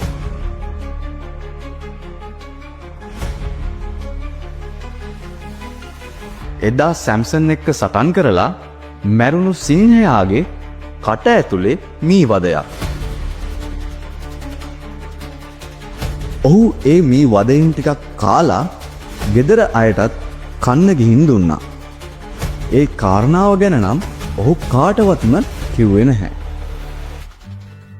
ඔන්න ඉතින් සැම්සන් කැමති වුණු විදියට විවාහ උත්සවයක් පැවැත්වුණා. ළමයිනේ සැම්සන් මේ වෙලාවේ උත්සවයට ආපු අනිත් අයගෙන් ඇහුවා සෙල්ලමක් කරමුද කියලා. සැම්සන් ඉතින් ඔවුන්ට ප්‍රහෙලිකාවක් ඉදිරිපත් කළා. ඔහු පිලිස්තිවරුන්ට කිව්වා ඒ ප්‍රහෙලිකාව දවස් 7කින් විසඳුවොත් ඇඳුම් කට්ටල් 30ක් දෙනවා කියලා. හැබැයි ඔහු කිව්වා ඔවුන් අසමත් වුණොත් ඇඳුම් කට්ටල් 30ක් ඔහුට අවශ්‍යයි කියලා. පිලිස්තිවරුන් ළමයිනේ සැම්සන්ගේ ප්‍රහෙලිකාවට කැමති වුණා. ඔවුන් සැම්සන්ගේ ප්‍රහෙලිකාව ඇහුවා. සැම්සන් ඉතින් hina වෙලා ඔවුන්ට කිව්වා බුදින්නා කෙරෙන් භෝජන නික්මුණේය බලවතා කෙරෙන් මිහිර නික්මුණේය කියලා. ඉතින් ළමයිනේ පිලිස්තිවරු මේක අහලා කල්පනා කරා. ඔවුන්ට ඒක විසඳ ගන්න බැරි වුණා. ළමයිනේ මේ ප්‍රහෙලිකාව පිලිස්තිවරුන්ට විසඳ ගන්න බැරි නිසා සැම්සන්ගේ අලුත් බිරිඳව බය කරලා මේ ප්‍රහෙලිකාවේ උත්තරය ඇහුවා. ප්‍රශ්නය තමයි ළමයිනේ සැම්සන්ගේ බිරිඳත් මේ ප්‍රහෙලිකාවට උත්තරය දන්නේ නැහැ. ඉතින් ඒ නිසා මේ පිලිස්තිවරු ඇයට තර්ජනය කළා. බිරිඳ ඉතින් දින ගණනාවක් තිස්සේ අඬමින් සැම්සන්ගෙන් උත්තරය ඇහුවා. ළමයිනේ 7 වෙනි දවසේ බිරිඳගේ කරදරය නිසා ඇයට සැම්සන් උත්තරේ පැවසුවා. සැම්සන්ට හිතාගන්න බැරි දෙයක් තමයි 7 වෙනි දවසේ වුණේ ළමයිනේ. පිලිස්තිවරු ඉතින් hina වෙලාම ප්‍රහෙලිකාවේ උත්තරයත් මෙන්න මේ විදියට කිව්වා. මී පැණි වලට වඩා මිහිර කුමක්ද සිංහයෙකුට වඩා බලවතා කවුද කියලා. ඉතින් ළමයිනේ සැම්සන්ට ගොඩාක් තරහ ගිහින් ඒ පිලිස්තුවරුන්ට කිව්වා ඔය හැමෝම මගේ බිරිඳව රවටලා උත්තරය ඇහුවේ නැත්තම් ඔය කවුරුත් උත්තරය දන්නේ නැහැ කියලා. ඉතින් මේ වෙලාවේ දෙවියන් වහන්සේගේ ආත්මය සැම්සන්ව බලයෙන් පිරෙව්වා. ඔහු ඉතින් පිලිස්තිවරුන්ගේ නගරයට ගිහින් මිනිස්සු 30 දෙනෙකු මරලා ඔහුගේ ණය ගෙවන්න ඔවුන්ගෙන් ඇදුම් අරගෙන ආවා.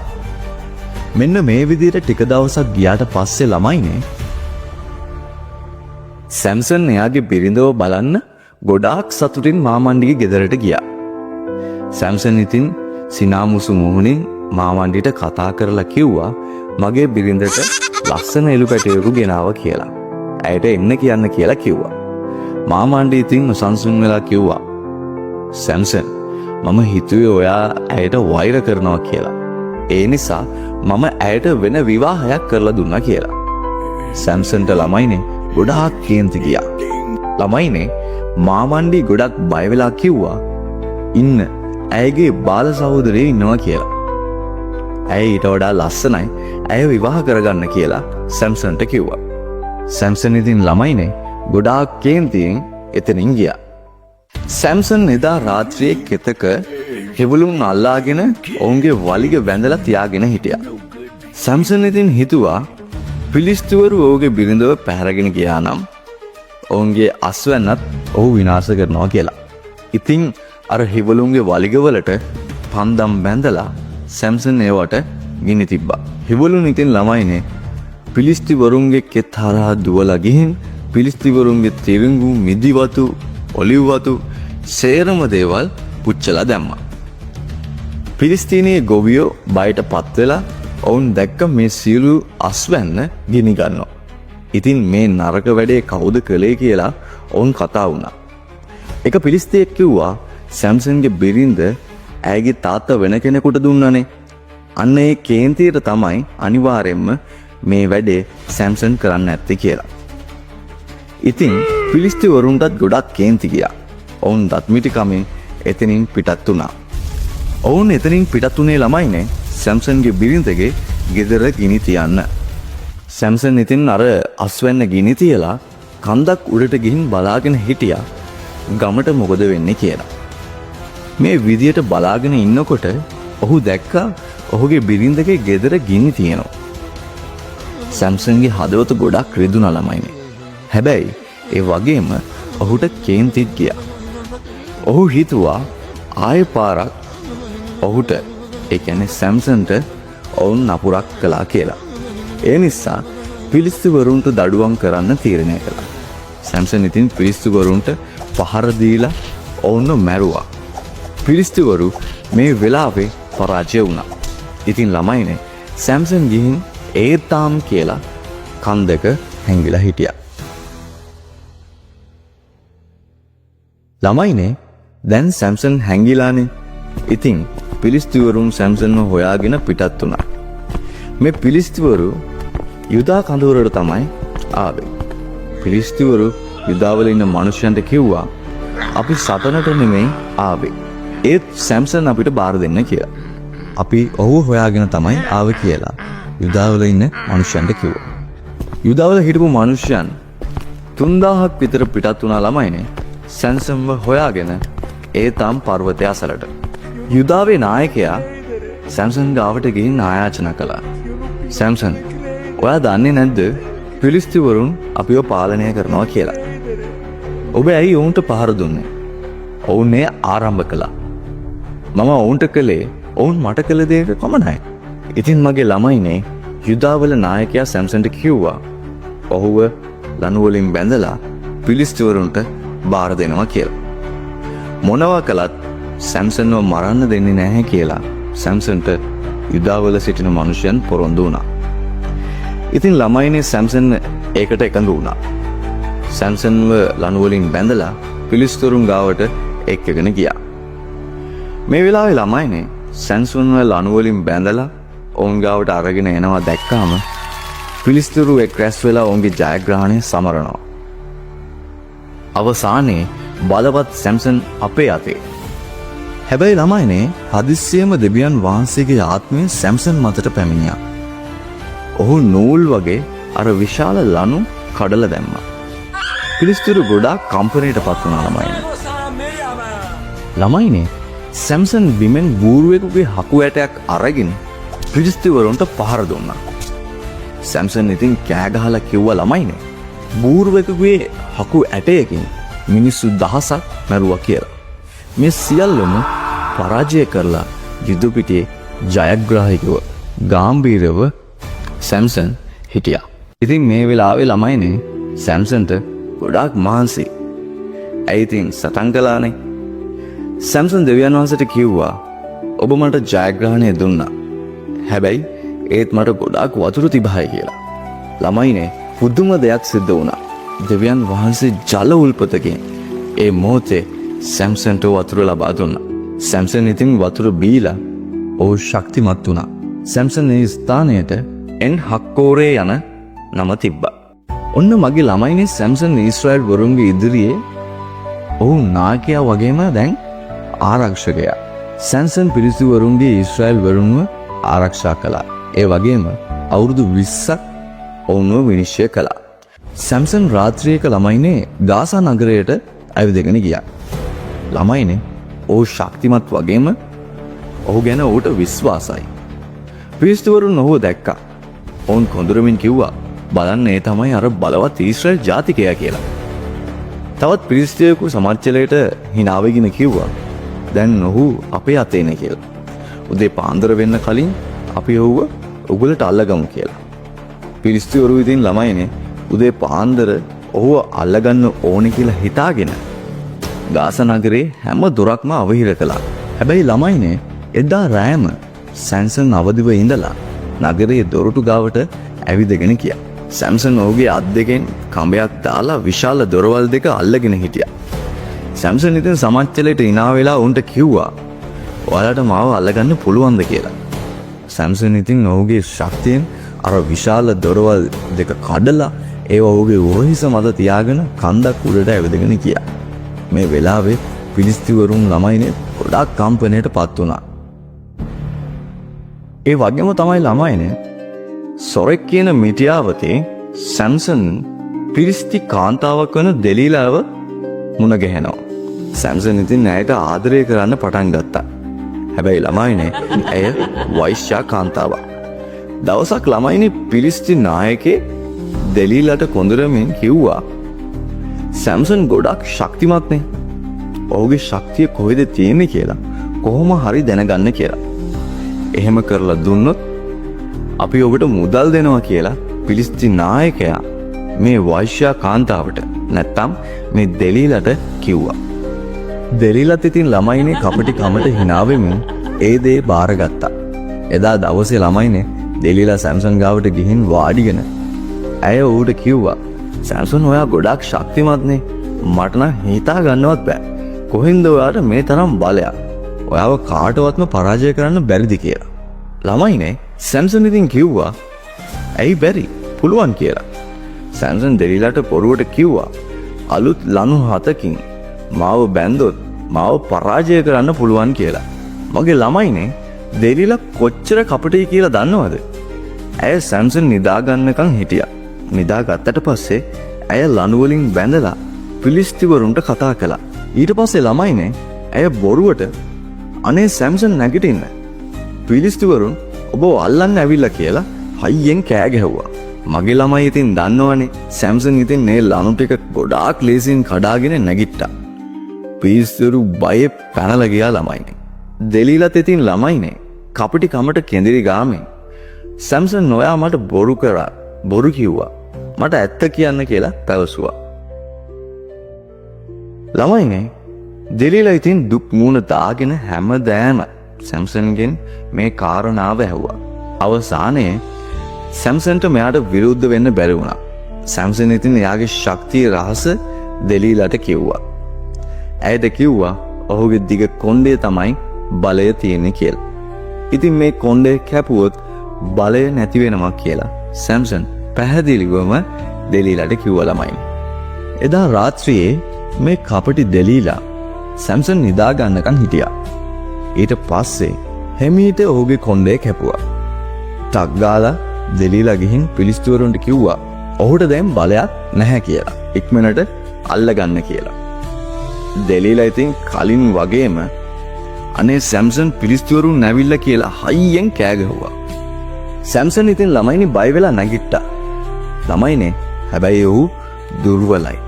ඔහුව අල්ලගෙන ඇස් බැඳලා දම්වැල් වලින් බැඳලා ඔහුව අරගෙන ගියා. සැම්සන් ඉතින් ළමයිනේ අන්ධ දුර්වල වහලෙකු වගේ ධාන්‍ය අඹරමින් හිරගෙදරක හිටියා. සැම්සන් කොඳුරුමින් යාඥා කළා. ස්වාමිනී ඔබ වහන්සේව මම අසමත් කළා. ඒත් ස්වාමිනී මාව ආරක්ෂා කරන්න කියලා. කාලය ගෙවිලා යනවත් එක්කම මගේ ළමයිනේ ඔහුගේ කොණ්ඩේ ටික ටික වර්ධනය වෙන්න පටන් ගත්තා. පිලිස්තුවරු ඉතින් ලැබපු ජයග්‍රහණය සමරමින් ඔවුන්ගේ දේව මාලිගාවේ ලොකු උත්සවයක් පැවැත්වුවා ළමයි. පිලිස්ති නායකෙක් hina වෙමින් කිව්වා සැම්සන්ව අරගෙන එන්න කියලා. ඒ දන්නවද? ඔහුට අපි විහිළු කරමු කියලා පිලිස්ති නායකයා කිව්වා. මුරකරුවන් ගිහින් ළමයිනේ සැම්සන්ව ගෙනල්ලා විශාල කුළුණු දෙකක් මැද්දේ හිටෙව්වා. ළමයිනේ දැන් මේ සැම්සන්ගේ අතට මේ කුළුණු දෙක දැනෙනවා. මේ විදියටම ඉන්නකොට සැම්සන් දෙවියන් වහන්සේට යාඥා කළා. අනේ දෙවියන් වහන්සේ මට අවසන් වරට ශක්තිය දෙන්න කියලා. ළමයිනේ හිතා ගන්න බැරි දෙයක් සිද්ධ වුණා. ඔහුගේ මාංශ පේශි තද වෙලා විශාල වෙලා ඔහුගේ ශක්තිය ආයිමත් ඔහුට ලැබුණා. ඔහුගේ මුළු ශක්තියෙන් කුළුණු දෙක තල්ලු කළා ළමයි. ළමයිනේ දේව මාලිගාව කඩාගෙන වැටුණා. පිලිස්තිවරුන් ඒ වගේම නායකයන් ඒ වගේම දහස් ගාණක් දේව මාලිගාවට යට වුණා. සැම්සනුත් ඉතින් ළමයිනේ මේ වෙලාවේ මිය ගියා. ඔහුගේ මුළු ජීවිත කාලයටම වඩා පිලිස්තිවරුන්ව මේ අවසානයේදී පරාජය කළා. ඉතින් ළමයිනේ මේ වෙලාවේ සැම්සන්ගේ ගෙදර අයත් ආවා. සැම්සන්ගේ දේහය භූමි දානය කරා. ළමයිනේ දෙවියන් වහන්සේ අපිට ශක්තිය දෙනවා. ඉතින් මේ දේ අපි ඥානවන්තව භාවිතා කරන්න ඕනේ. අපිට එන අභියෝග වලින් පරීක්ෂාවන් වලින් දෙවියන් වහන්සේගේ අරමුණෙන් අපිව ඉවතට ගෙන යන්න පුළුවන්. අපි ඒ නිසා අවධානයෙන් ඉන්න ඕනේ. අපි අසමත් වෙච්ච වෙලාවට වුණත් අපිව දෙවියන් වහන්සේගේ මහිමයට දෙවියන් වහන්සේ භාවිතා කරන්න පුළුවන්. මම විශ්වාස කරනවා මේ කතන්දරයෙන් යමක් හැමෝම ඉගෙන ගන්න ඇති කියලා. දිගටම මාත් එක්ක එකතු වෙලා ඉන්න.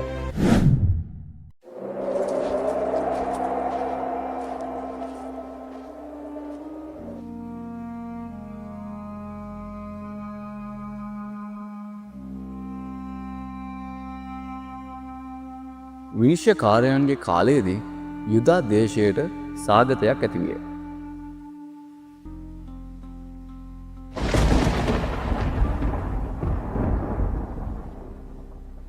මගේ ළමයිනේ එලිමෙලෙක්ගේ දැස්වල වෙනස් කරන්නට බැරි තීරණයක්.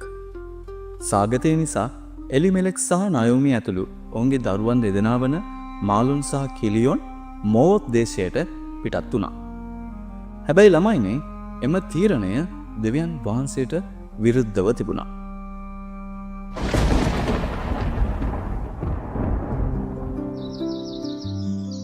ඔවුන් මෝව් දේශයට පැමිණ පදිංචිව සතුටින් කාලය ගෙව්වා.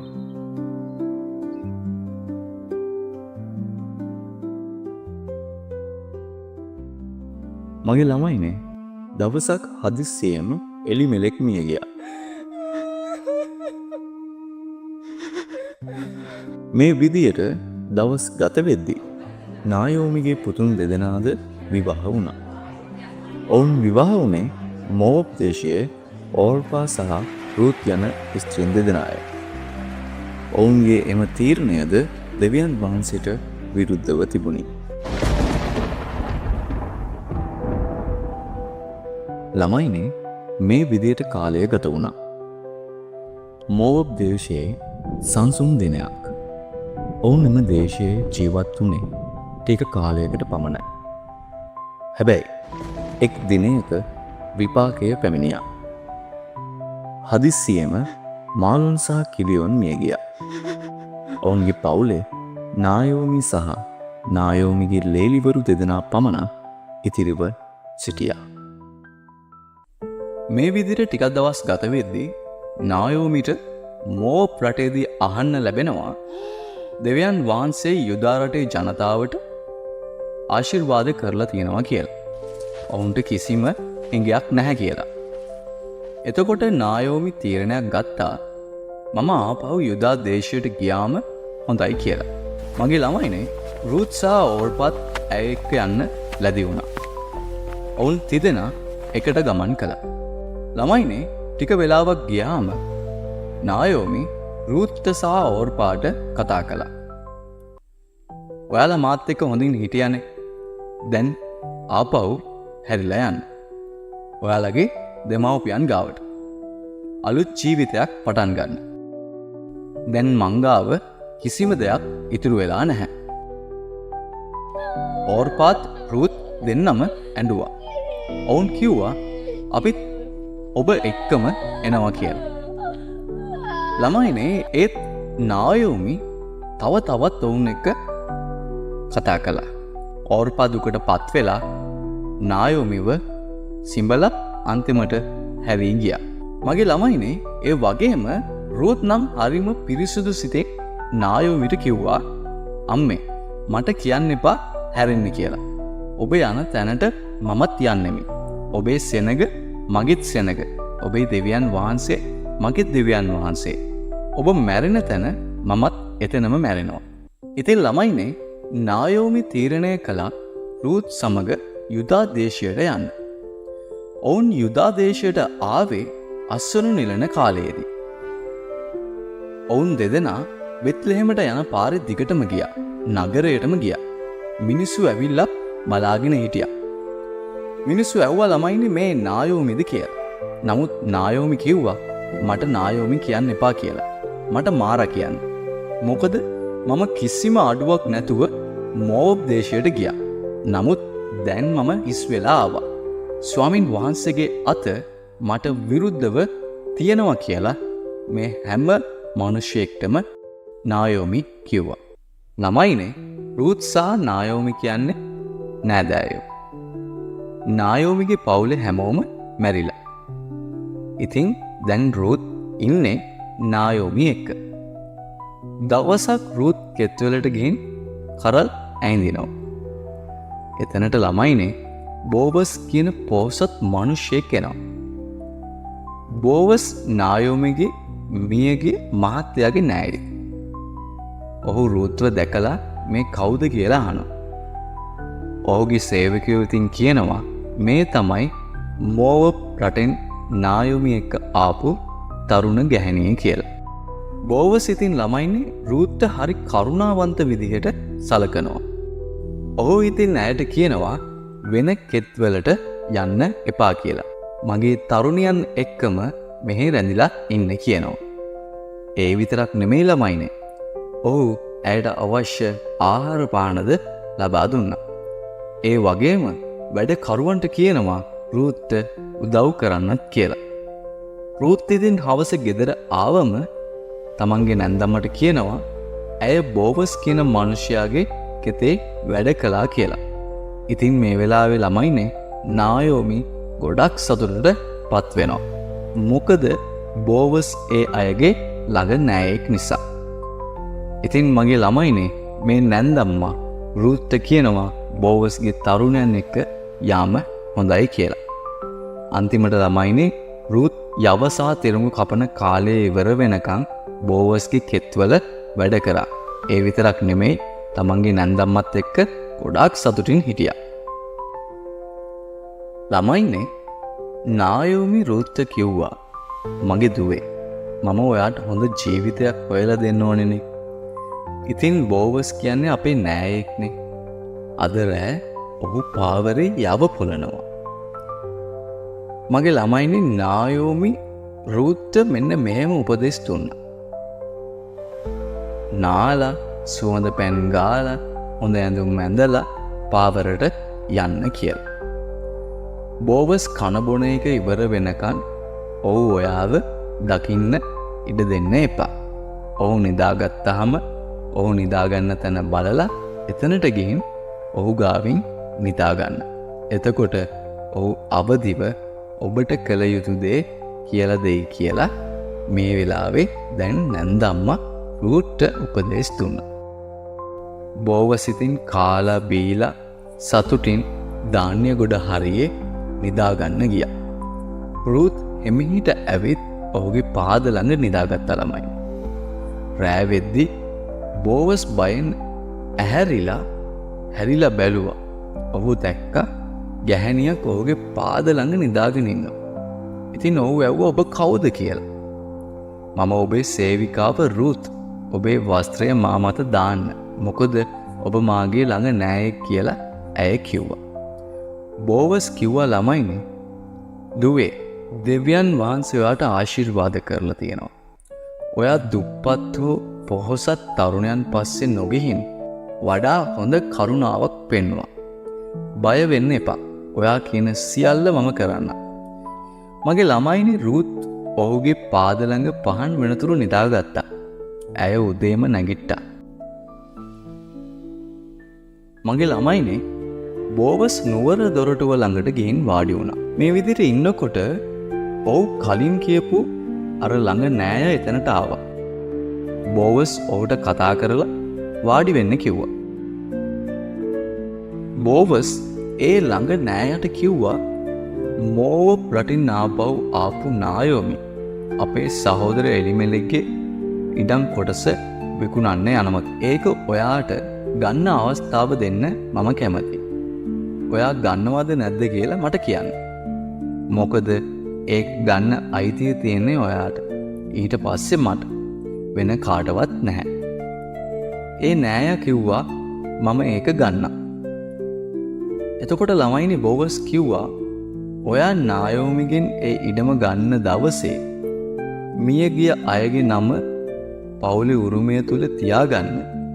මියගිය අයගේ බිරිඳ මෝවබිය රූත්ව ඔයා විවාහ කරගන්න ඕනේ කියලා. ඉතින් ළමයිනේ ඒ ළඟ නෑය කිව්වා මට ඒක කොහෙත්ම කරන්න බෑ කියලා. එහෙම කළොත් මගේ උරුමයට හානි වෙනවා කියලා ඔහු කිව්වා. ඒ නිසා මට තියෙන අයිතිය ඔයා ගන්න කියලා ඒ ළඟ නෑය මේ බෝවස්ට කිව්වා. ඉස්සර කාලේ ළමයිනේ ඊශ්‍රායෙල් වරුන් අතර ගිවිසුමක් තහවුරු කරන්න සපත්තුව ගැලවීමේ චාරිත්‍රයක් තිබුණා. ඒ අනුව ඒ ළඟ නෑය ඔයා ඒක මිලට ගන්න කියලා බෝවස්ට කියලා ඔහුගේ ඒ සපත්තුව ගැලවුවා. ඉතින් ළමයිනේ බෝවස් එතන හිටපු සියලු දෙනාට කතා කරලා කිව්වා, එලි මෙලෙක්ට කෙලියොන්ට සහ මාලොන්ට තිබුණු සියල්ල මම නායෝමිගෙන් මිලට ගත්ත කියලා. ඔබ සැම අද සාක්ෂි දරනවා. එතන හිටපු සියලු දෙනා කිව්වා ළමයිනේ, ඔව් අපි සාක්ෂිකාරයෝ කියලා. ඉතින් ළමයිනේ මේ විදියට බෝවස් රූත්ව විවාහ කරගත්තා. ඇය ඔහුගේ බිරිඳ වුණා. ඔහු ඇය ළඟට ගිය විට දෙවියන් වහන්සේ ඇයට දරුවෙක් ලැබෙන්න සැලසුවා. ඇය පුතෙක් වැදුවා. නායෝමි ඒ දරුවා වඩාගෙන තමන්ගේ උකුලේ තියාගෙන හදා වඩා ගත්තා. ඔවුන් ඔහුට ඕබේත් කියලා නම දැම්මා. මේ ඕබේත් තමයි දාවිද්ගේ සීයා වුණු යෙස්සේගේ පියා. මගේ ළමයිනේ රූත්ගේ කතාවෙන් අපේ ජීවිතේට ගොඩක් කරුණු ගන්න පුළුවන්. රූත් කියන්නේ ළමයිනේ ශාපලත් කාන්තාවක්. නමුත් කොහොමද ළමයිනේ ශාපලත් කාන්තාව ආශිර්වාද ලැබුවේ? ඇය නිවැරදි තීරණයක් ගත්තා. ඇය ගත්ත තීරණය ඉතාමත් බරපතල තීරණයක්. ඇයගේ ගම දාලා, ඇයගේ දෙමව්පියන් දාලා අලුත් රටක ජීවත් වෙන්න ඇය තීරණයක් ගත්තා. විශේෂම කාරණාව තමයි ළමයිනේ ඇයගේ මුඛයෙන් කිව්වා, ඔබට මතකද? ඇයගේ නැන්දමට කිව්වා, ඔබේ දෙවියන් වහන්සේ මගේ දෙවියන් වහන්සේ කියලා. ළමයිනේ අන්න ඒ වෙලාවේ තමයි ඇය ආශිර්වාද ලැබුවේ. ඉතින් ළමයිනේ අපේ දෙවියන් වහන්සේට ඔබ මොන වගේ කෙනෙක්ද කියන දේ උන්වහන්සේට අදාළ නැහැ. අනිත් අයට ඔබව කිසිම වැඩකට නැති ජරාම ජරා කෙනෙක් වෙන්න පුළුවන්. ඉතින් ළමයිනේ අපි හැමෝටම එක වගේ ආදරය කරන කෙනෙක් ඉන්නවා. ඒ තමයි යේසුස් වහන්සේ. උන්වහන්සේට පුළුවන් ඔබගේ වාතාවරණය වෙනස් කරන්න. උන්වහන්සේව විශ්වාස කරන්න.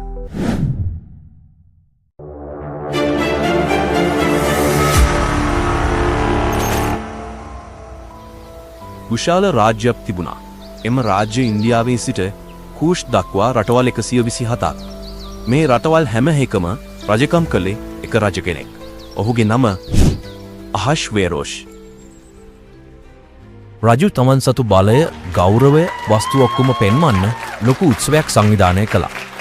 කොච්චර ලොකු උත්සවයක් කියනවා නම් දවස් 180ක් මේ උත්සවය පැවැත්වුවා. රජතුමාගේ සියලු අධිපතීන්වත් සේවකීන්වත් පර්සියාවේ සහ මේදියාවේ සේනාධිපතීන්වත් කැඳවලා ආඩම්බරෙන් පැවැත් වූ උත්සවයක්. ඒ උත්සවය ඉවර වෙලා රජු ශූෂන් බලකොටුවේ හිටපු ලොකු කුඩා සියලු සෙනගට රජමාලිගාවේ උයනේ සද්දවසක් මංගල්‍ය කෑමක් දුන්නා. ඔවුන්ට බීමෙන්ද කෑමෙන්ද සම්පූර්ණ නිදහස තිබුණා. ඔවුන්ට කැමති විදියට ඉන්නට අවස්ථාව තිබුණා. රජුගේ විසවුණු වස්ති බිසව වෙනම ස්ත්‍රීන්ට උත්සවයක් පැවැත්වුවා. 7 වෙනි දවසේ ඉතින් රජුගේ සිත මුද්‍රික පානයෙන් පිනා ගියා. වෝහොහා. වස්ති බිසව පෙනීමට ගොඩක් ලස්සනයි. ඒ නිසා ඇගේ අලංකාරකම ජනයන්ටත් අධිපතීන්ටත් පෙන්වන්න රජතුමා තීරණයක් ගත්තා. රජතුමා බිසවට පණිවිඩයක් ලියවුවා රජතුමා ඉන්න තැනට එන්න කියලා. මේ වෙලාවේ වස්ති බිසව රජතුමා එවපු පණිවිඩයට අකමැති වෙනවා. ඒ නිසා රජතුමාට ගොඩක් කේන්ති. කේන්තියට පත් වුණු රජතුමා කිව්වා මේ කාරණාව නීතියට අනුව විසඳන්න ඕනේ කියලා. එවිට රජුගේ උපදේශකයෝ කිව්වා බිසවගේ හැසවීම රජුට විතරක් නෙවෙයි සේරම පුරුෂයන්ට අපහාසයක් කියලා. වහාම ඇයට බිසවකම අහිමි කරන්න. ඇයට වඩා ගෞරව සහිත වෙනත් කෙනෙක් බිසව කරගන්න කියලා. අහශ්වේරෝෂ් රජු ඒ තීරණය පිළිගන්නවා. වස්ති බිසවද බිසෝකමෙන් අහිමි කරනවා.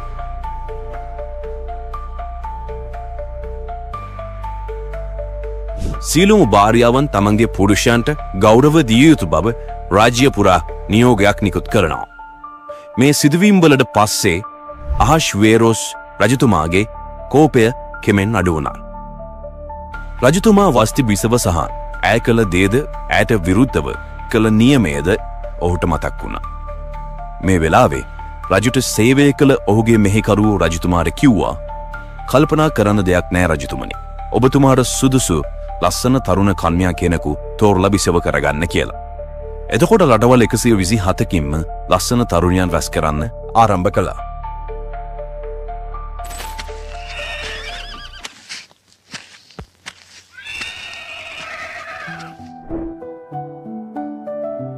එතනින් එස්තර් කියලා සුන්දර තරුණයක්ද බලකොටුවට ගෙනාවා. එස්තර් කියන්නේ යුදෙව් කාන්තාවක්. අම්මා තාත්තා නැතිව මොර්දෙකයි කියන මිනිසයා ගාව හැදී වැඩුණු තරුණයක්. මොර්දෙකයි අයගේ ආදරණීය අයියා වගේ. ඇයට සැරසෙන්න, ගුණ ගැන හොඳින් හැසිරෙන්න උපදෙස් දුන්නා. එස්තර් බලකොටුවට ගියහම හෙගෙයි කියන රජුගේ සේවකයා අයව දැකලා ඇයට කරුණාවන්තව සැලකුවා. ඇයට ඉක්මනින් පිරිසිදු වීමේ උපකරණද, ඒ වගේම විශේෂ ආහාර, හොඳ ස්ථානයක්, ඒ වගේ දේවල් වලින් ඔහු සහාය දුන්නා. එස්තර් කිසිම අයෙක්ට කියලා නැහැ ඇය යුදෙවෙක් කියලා. මොර්දෙකයි ඇයට කිව්වා ඒක රහසිගතව තියාගන්න කියලා. ඔවුන් සැමදා අලුත් බිසව තෝරා ගැනීම සඳහා සුන්දර තරුණියන් රජුට ඉදිරිපත් කළා. එස්තරටත් එවැනි අවස්ථාවක් ලැබුණා. එස්තර් රජු දැකපු ගමන්ම රජුට ඇයව ඉතාමත් ප්‍රිය වුණා. අවසානයේ රජු ඇයව බිසව කරගෙන ඇගේ හිසට ඔටුන්න තියලා උත්සවයක් පැවැත්තුවා. මේ වෙලාවේ තමයි හිතා ගන්න බැරි දෙයක් සිද්ධ වෙන්නේ. ඒ අතරේ බලකොටුවේ රැකවලුන් දෙදෙනෙක් විත්තාන් සහ තේරේෂ්ට තරහ ගින් රජතුමාව මරන්න සෙව්වා. මොර්දෙකයි ඒ වංචාව දැකලා එස්තරට කියලා එස්තර් රජුට කියලා අවසානයේ ඒ දෙදෙනව එල්ලුම් ගහට නියම කරනවා. මේ සෑම දෙයක්ම ලේකම් පොතේ ලියා තබා ගත්තා. ඉදිරියට යමක් සිදුවෙන එකට සූදානම්ව. අහශ්වේරෝෂ් රජු කාලෙකින් පස්සේ හාමන් කියන මනුෂ්‍යව උසස් කරලා රජතුමා ගාව හිටපු හැම කෙනෙක්ටම වැඩිය ඔහුට බොහෝ බලය දුන්නා. එදා රජුගේ සේවකයෝ හැමෝම හාමාන්ට දනින් නැවී ආචාර කළා. එහෙම කළේ රජු නියෝග කළ නිසා. හැබැයි මොර්දෙකයි නම් යුදෙව්වෙක් කිසිදා හාමන්ට දනින් වැටි නමස්කාර කළේ නැහැ. අනිත් සේවකයෝ මොර්දෙකයිගෙන් ඇහුවා රජතුමාගේ අනට අකීකරු වෙන්නේ ඇයි කියලා. හැමදෑම මොර්දෙකයිට කිව්වත් ඔහු පිළිගන්නේ නැති බව දැකලා හාමන්ට මේ ගැන සේවකයෝ කිව්වා. හාමන් ගොඩාක් කෝපයට පත් වුණා. මොර්දෙකයිව මරන්න හිතුවත් ඔහුව පමණක් මරන්න හිතුවේ නැහැ. ඒ වෙනුවට ඔහු තීරණය කළේ මොර්දෙකයිගේ සෙනග වෙන සියලු යුදෙව්වරුන්ව විනාශ කරන්න. මේ වෙලාවේ හාමන් රජතුමා ගාවට ගියා. රජතුමාට කිව්වා රාජ්‍ය ඇතුලේ වෙනස් විදිහට ජීවත් වෙන රජුගේ නීති නොපිළිපදින ජනතාවක් ඉන්නවා කියලා. ඔවුන්ව ඉවත් කරොත් හොඳයි නේද කියලා ඇහුවා. අහශ්වේරෝස් රජු මේකට එකඟ වෙලා හාමන්ට තම මුදුවක් දීලා ඔබට හොඳයි කියලා පෙනෙන දේ කරන්න කියලා අවසර දුන්නා. ඊට පස්සේ හාමන් ලේකම්වරුන්ගෙන් ලියුම් ලියවලා රජුගේ නාමෙන් මුද්‍රා කරලා රාජ්‍යයේ හැම දිසාවකටම යවුවා. ඒ ලියුමේ කියලා තිබුණේ 12 වෙනි මාසේ ආදර මාසේ 13 වෙනිදා හැම තැනම ඉන්න යුදෙව්වරුන්ව කුඩා දරුවන් කාන්තාවන් ඇතුළුව මරලා ඔවුන්ගේ දේපල කොල්ල කන්න කියලා. මේ නියෝගය ඉතා ඉක්මනින් හැම තැනම පැතිරුණා. හාමන් සහ රජු විවේක ගත්තත් ශූෂන් බලකොටුව කැළඹුණා.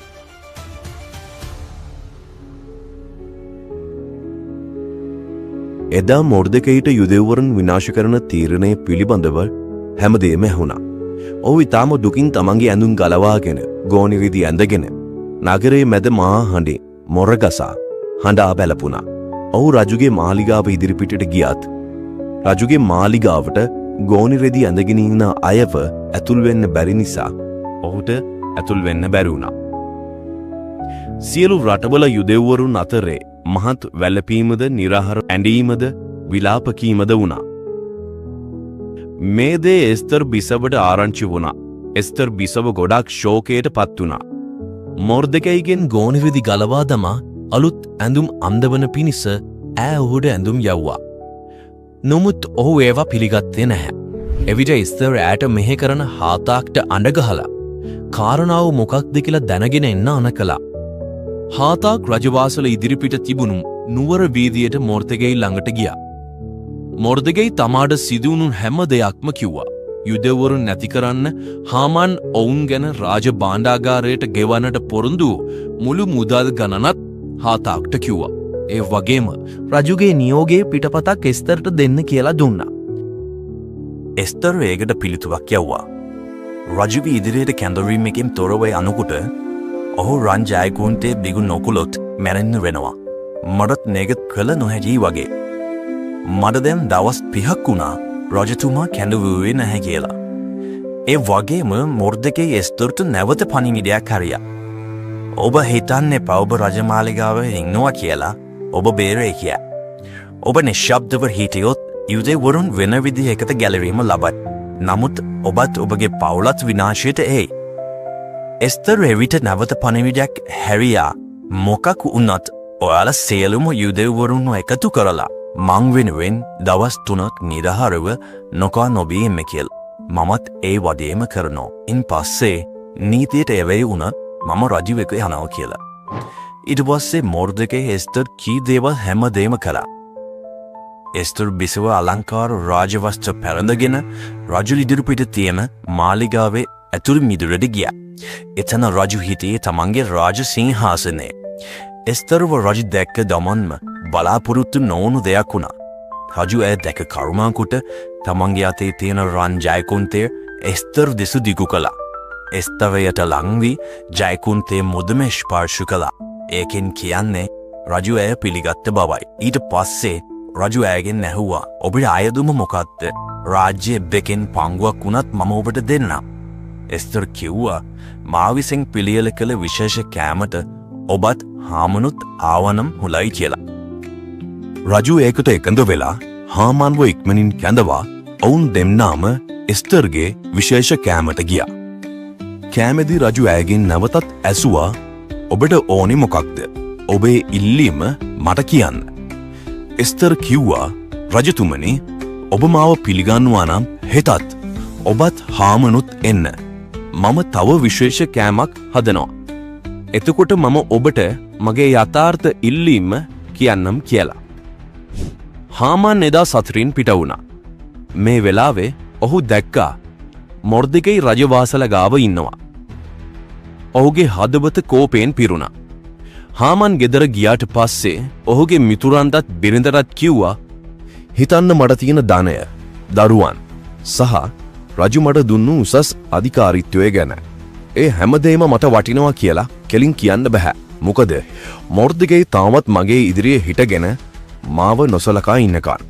ඒක අහලා ඔහුගේ බිරිය ෂෙවෙෂ් සහ ඔහුගේ මිතුරෝ කියනවා එහෙනම් මෙහෙම කරමු.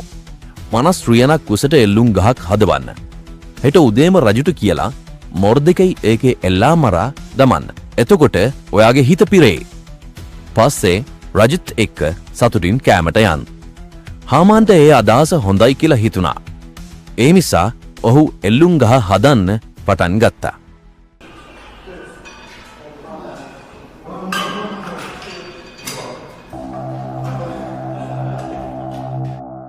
එදා රාත්‍රියේ රජුට නින්ද ගියේ නැහැ. ඒ නිසා ඔහු අනකලා ලේඛන පොත ගේන්න කියලා. ඒකේ ලියලා තියෙන පරණ සිදුවීම් ටික කියවන්න. එවිට රජතුමාව මරන්න හෙව්ව රැකවලුන්ගෙන් රජුගේ සේවකයන් දෙදෙනෙක් වන බිත්තාන්ද තේරෙස්ද ගැන මොර්දෙකයි දැන්වූ වග ලියා තිබෙනම හම්බ වුණා. මොර්දෙකයිට අපි ගරු සම්මානයක් කරලා තියනවද කියලා රජතුමා ඇහුවා. ඔහුට කිසි දෙයක් කළේ නැතයි රජුට සේවය කරන මෙහෙකරුවෝ කිව්වා. ඊට පස්සේ රජතුමා ඇහුවා අර මිදුල ඉන්නේ කවුද කියලා. මේ වෙලාවේ හාමාන් ඔහු හදපු එල්ලුම් ගහේ මොර්දෙකයිව මරන්න අඩගහන්න ඇවිල්ලා හිටියේ. සේවකයෝ කිව්වා හාමාන් ඇවිල්ලා ඉන්නේ කියලා. රජතුමා ඉතින් ඔහුට එන්න කිව්වා. හාමාන් ඇතුල් වුණාට පස්සේ රජතුමා ඔහුට කතා කරලා ඇහුවා රජු විසින් ගෞරව කරන්නට කැමති මිනිසයාට කරන්න ඕනි මොනවද කියලා. හාමාන් හිතුවා මට ඇරෙන්න රජතුමා ගෞරව කරන්නට කැමති කාටදයි තමාගේ සිතින් සිතාගෙන රජුට කතා කරා. ඔබ පළඳන වස්ත්‍රයද ඔබ යන අශ්වයන්දගෙන නගරේ පාරෙන් ඔහු ගෙනියනවා. ඒක අහලා රජතුමා කිව්වා දැන්ම ඔය වස්ත්‍රයත් අශ්වයන් අරගෙන මොර්දෙකයිට එක කරන්න. හාමාන්ට ඉතින් කරන්න දෙයක් නැහැ. හාමාන් වස්ත්‍රයද අශ්වයාද රැගෙන මොර්දෙකයි සරසලා ඔහු නුවර බීදිය දිගේ අසුපිටින් ගෙනිච්චා. පසුව මොර්දෙකයි රජවාසලට හැරිලා ආවා. නමුත් හාමාන් වැළපෙමින් හිස වසාගෙන තමාගේ ගෙදරට ඉක්මනට ගිහින් තමාට සිද්ධ වුණු දේ ගැන තමාගේ භාර්යාව වූ ෂෙවෙස්ටද තමාගේ සියලු මිත්‍රයන්ටද කිව්වා. එවිට හාමාන්ගේ උපදේශකයෝද ඔහුගේ භාර්යාව වූ ෂෙරෙස්ද කිව්වා ඔබ මොර්දෙකයි ඉස්සරහා වැටෙන්නට පටන් ගත්තා. ඔහු යුදෙව් වංශයේ කෙනෙක් නම් ඔහුට විරුද්ධව සිටින්නට බැරි වෙයි කියලා ඔවුන් කිව්වා. ඔවුන් ඔහු සමග කතා කරද්දී රජුගේ සේවකයෝ ඇවිත් එස්තර පිළියෙල කළ විශේෂ කෑමට හාමාන්ව කැඳවාගෙන යන්නට ඉක්මන් කළා. මේ විදියට රජද හාමාන්ද එස්තර බිසව සමග ඒ උත්සවයට සහභාගී වුණා. දෙවන දින උත්සවයේදී රජු එස්තර බිසවගෙන් ඇහුවා එස්තර් ඔයාට මොකක්ද ඕනේ? ඔයාගේ ඉල්ලීම කුමක්ද? රාජ්‍යයන් දෙකෙන් එකක් වුණත් මම දෙන්න. එස්තර් බිසව ඉතා සංසුන්ව කීවා රජුනේ ඔබගෙන් මට කරුණාවක් තිබේ නම් මගේ ජනතාවගේ ජීවිතය බේරන්න. මොකද මමත් මගේ ජාතියත් නාස්තියටද මරා දැමීමටද විනාශයටද විකුණනු ලැබුවා. දාස දාසින් කොට අප වික්කා පමණක් නම් නිශ්ශබ්දව සිටින්නෙමි. මේක ඔබතුමාටත් හානියක් වෙන්නයි යන්නේ. ඒක අහලා රජු කෝපයට පත්ව ඇහුවා කාටද මෙච්චර දෙයක් කරන්න හයියක් ආවේ කියලා. එස්තර් බිසව බය නැතුව කිව්වා හාමාන් කියලා. එතකොට හාමාන් කම්පාවෙන් බිය වෙලා හිටියා. රජතුමා කෝපයෙන් උයනට ගියා. හාමාන්ට බිසවගෙන් බේරෙන්න අයදින්න වුණා. එම වෙලාවේ රජතුමා ආයේ උයනෙන් ඇවිල්ලා දැක්කා හාමාන් එස්තර්ගේ ගාව අයදිනවා. ඒක බලලා රජු තවත් කෝපයට පත් වුණා. රජතුමා ඇහුවා මා ඉදිරියේ බිසවට බලහත්කාරකම් කරනවද කියලා. ඒ වෙලාවේ රජුගේ සේවකයෝ හාමාන්ගේ මුහුණ වහලා ඇදගෙන ගියා. එතකොට රජුට සේවය කරන හර්බෝනා කිව්වා මොර්දෙකයිව එල්ලා දමන්න හාමාන් තමන්ගේ ගෙදර 50 රියනක් උසට එල්ලුම් ගහක් හදලා තියෙනවා කියලා. රජු කිව්වා ඒකේ මොහුවම එල්ලන්න කියලා. හාමාන්ව මොර්දෙකයිට සෑදූ එල්ලුම් ගහේම එල්ලා දැමුවා. එස්තරගේ ඉල්ලීමෙන් යුදෙව්වරුන්ව බේරාගත්තා. ඒත් එතනින් කතාව ඉවර නැහැ. එස්තර් නැවත රජු ඉදිරියට ගිහින් හඬා බැලපුණා. රජුනි, කරුණා කරලා හාමාන් ලියලා යවපු ලියුම් අවලංගු කරන්න කියලා. ඒකෙන් හෙළිවෙන්නේ යුදෙව්වරු විනාශ කරන්නට යන යෝජනාවක්. මට දැන් මේ විනාශය බලන් ඉන්න බැහැ කියලා එස්තර් බිසව රජතුමාට කිව්වා. ඒකට රජතුමා කිව්වා හාමාන් දන්නේ නෑ ඔහුගේ නපුරු ක්‍රියාවට සලකලා මම ඔහුව මරා දමයි කියලා. දැන් ඔයාලට හොඳ ලෙස පෙනෙන විදිහට කරන්න. රජුගේ නාමයෙන් ලියලා මගේ මුදුවෙන් මුද්‍රා කරලා යුදෙව්වරුන්ට ආරක්ෂාව ලබා දෙන ලියුමක් යවන්න. ඒ වෙලාවෙම රජුගේ ලේකම්වරු කැඳවාගෙන මොර්දෙකයි උපදෙස් දීලා ලියුම් සකස් කළා. ඒක ලියලා රජුගේ නාමයෙන් මුද්‍රා කරලා රටවල් 127කට ඉන්දියාවේ සිට කූෂ් දක්වා යවලා තිබුණා. මෙම නියෝගය සීග්‍රව රාජ සේවයේ සිටි සන්දිස්ත පණවීරකාරයෝ ඔස්සේ සෑම නුවරකටම යවුවා. ටික වෙලාවකට පස්සේ මොර්දෙකයි ලස්සන වස්ත්‍රවලින් රන් ඔටුන්නකින්ද සලුවක්ද ඇඳගෙන පිට වෙලා ආවා. ශූෂන් නුවරේ ජනතාව ඒක දැක ഘോഷා කරමින් සතුටට පත් වුණා. යුදෙව්වරුන්ටත් ආලෝකය, සතුට, ගෞරවය ලැබුණා. ආදර කියන 12 වෙනි මාසේ 13 වෙනිදා රජුගේ නියෝගය ක්‍රියාත්මක කරන්න පැමිණියා වූ දවසක්. එදා යුදෙව්වරුන්ගේ සතුරෝ හිතන් හිටියා ඔවුන් ජය ගන්නවා කියලා. නමුත් ඒ කාරණාව කන පිට හැරුණා. යුදෙව්වරුන් තමන්ගේ වෛරකරුවන්ට බලය පෙන්වපු දවසක් වුණා. අහශ්වේරෝෂ් රජුගේ රාජ්‍යයේ සියලු නගරවල එකතු වෙලා තමන්ගේ ආරක්ෂාවට රැස් වුණා. රටවල් වල සිටි උසස් අය ඇතුළත් අධිපතිවරු, දිශාධිපතිවරු, ආණ්ඩුකාරවරු සහ රජුට සේවය කළ හැමෝම යුදෙව්වරුන්ට උදව් කරනවාට කැමති වුණා. මේ විදියට යුදෙව්වරු තමන්ගේ සියලු සතුරන්ට කඩුවෙන් පහර දී මරා විනාශ කළා. ශූෂන් බලකොටුවේදී යුදෙව්වරු මනුෂ්‍යයන් 500ක් මරා නැති කර දැමුවා. එමෙන්ම ඔවුන්ට විරුද්ධව කුමන්ත්‍රණ කළ හාමාන්ගේ දසදරුවොත් මරලා දැමුවා. එස්තර් බිසව රජුන්ගෙන් ඉල්ලුවේ මේ නියෝගය තවත් දවසක් පවත්වාගෙන යන්න කියලයි. ඒට රජු එකඟ වුණා. තවත් දවසකදී තවත් මිනිසුන් මරණයට පත් වුණා. අනෙකුත් රටවල් වල සිටි යුදෙව්වරුත් තමන්ගේ සතුරන්ගෙන් නිදහස් වෙලා මංගල්‍ය පැවැත්තුවා. රජතුමා තම රාජධානියට සහ මුහුදේ දිවයින් වලට පවා බදු වශයෙන් කප්පන් නියම කළා. මොර්දෙකයි නම් යුදෙව්වන්ගෙන් හිටපු විශේෂ පුද්ගලෙක්. රජයට දෙවනියව විශ්වාසය තියෙන ජනයාට ආදරය කරන කෙනෙක් වුණා. ඔවුන් සිය ජනතාවගේ යහපත්භාවයේ සොයමින් සිය වංශයේ සංසුන් ජීවිතයක් වෙනුවෙන් ක්‍රියා කළා.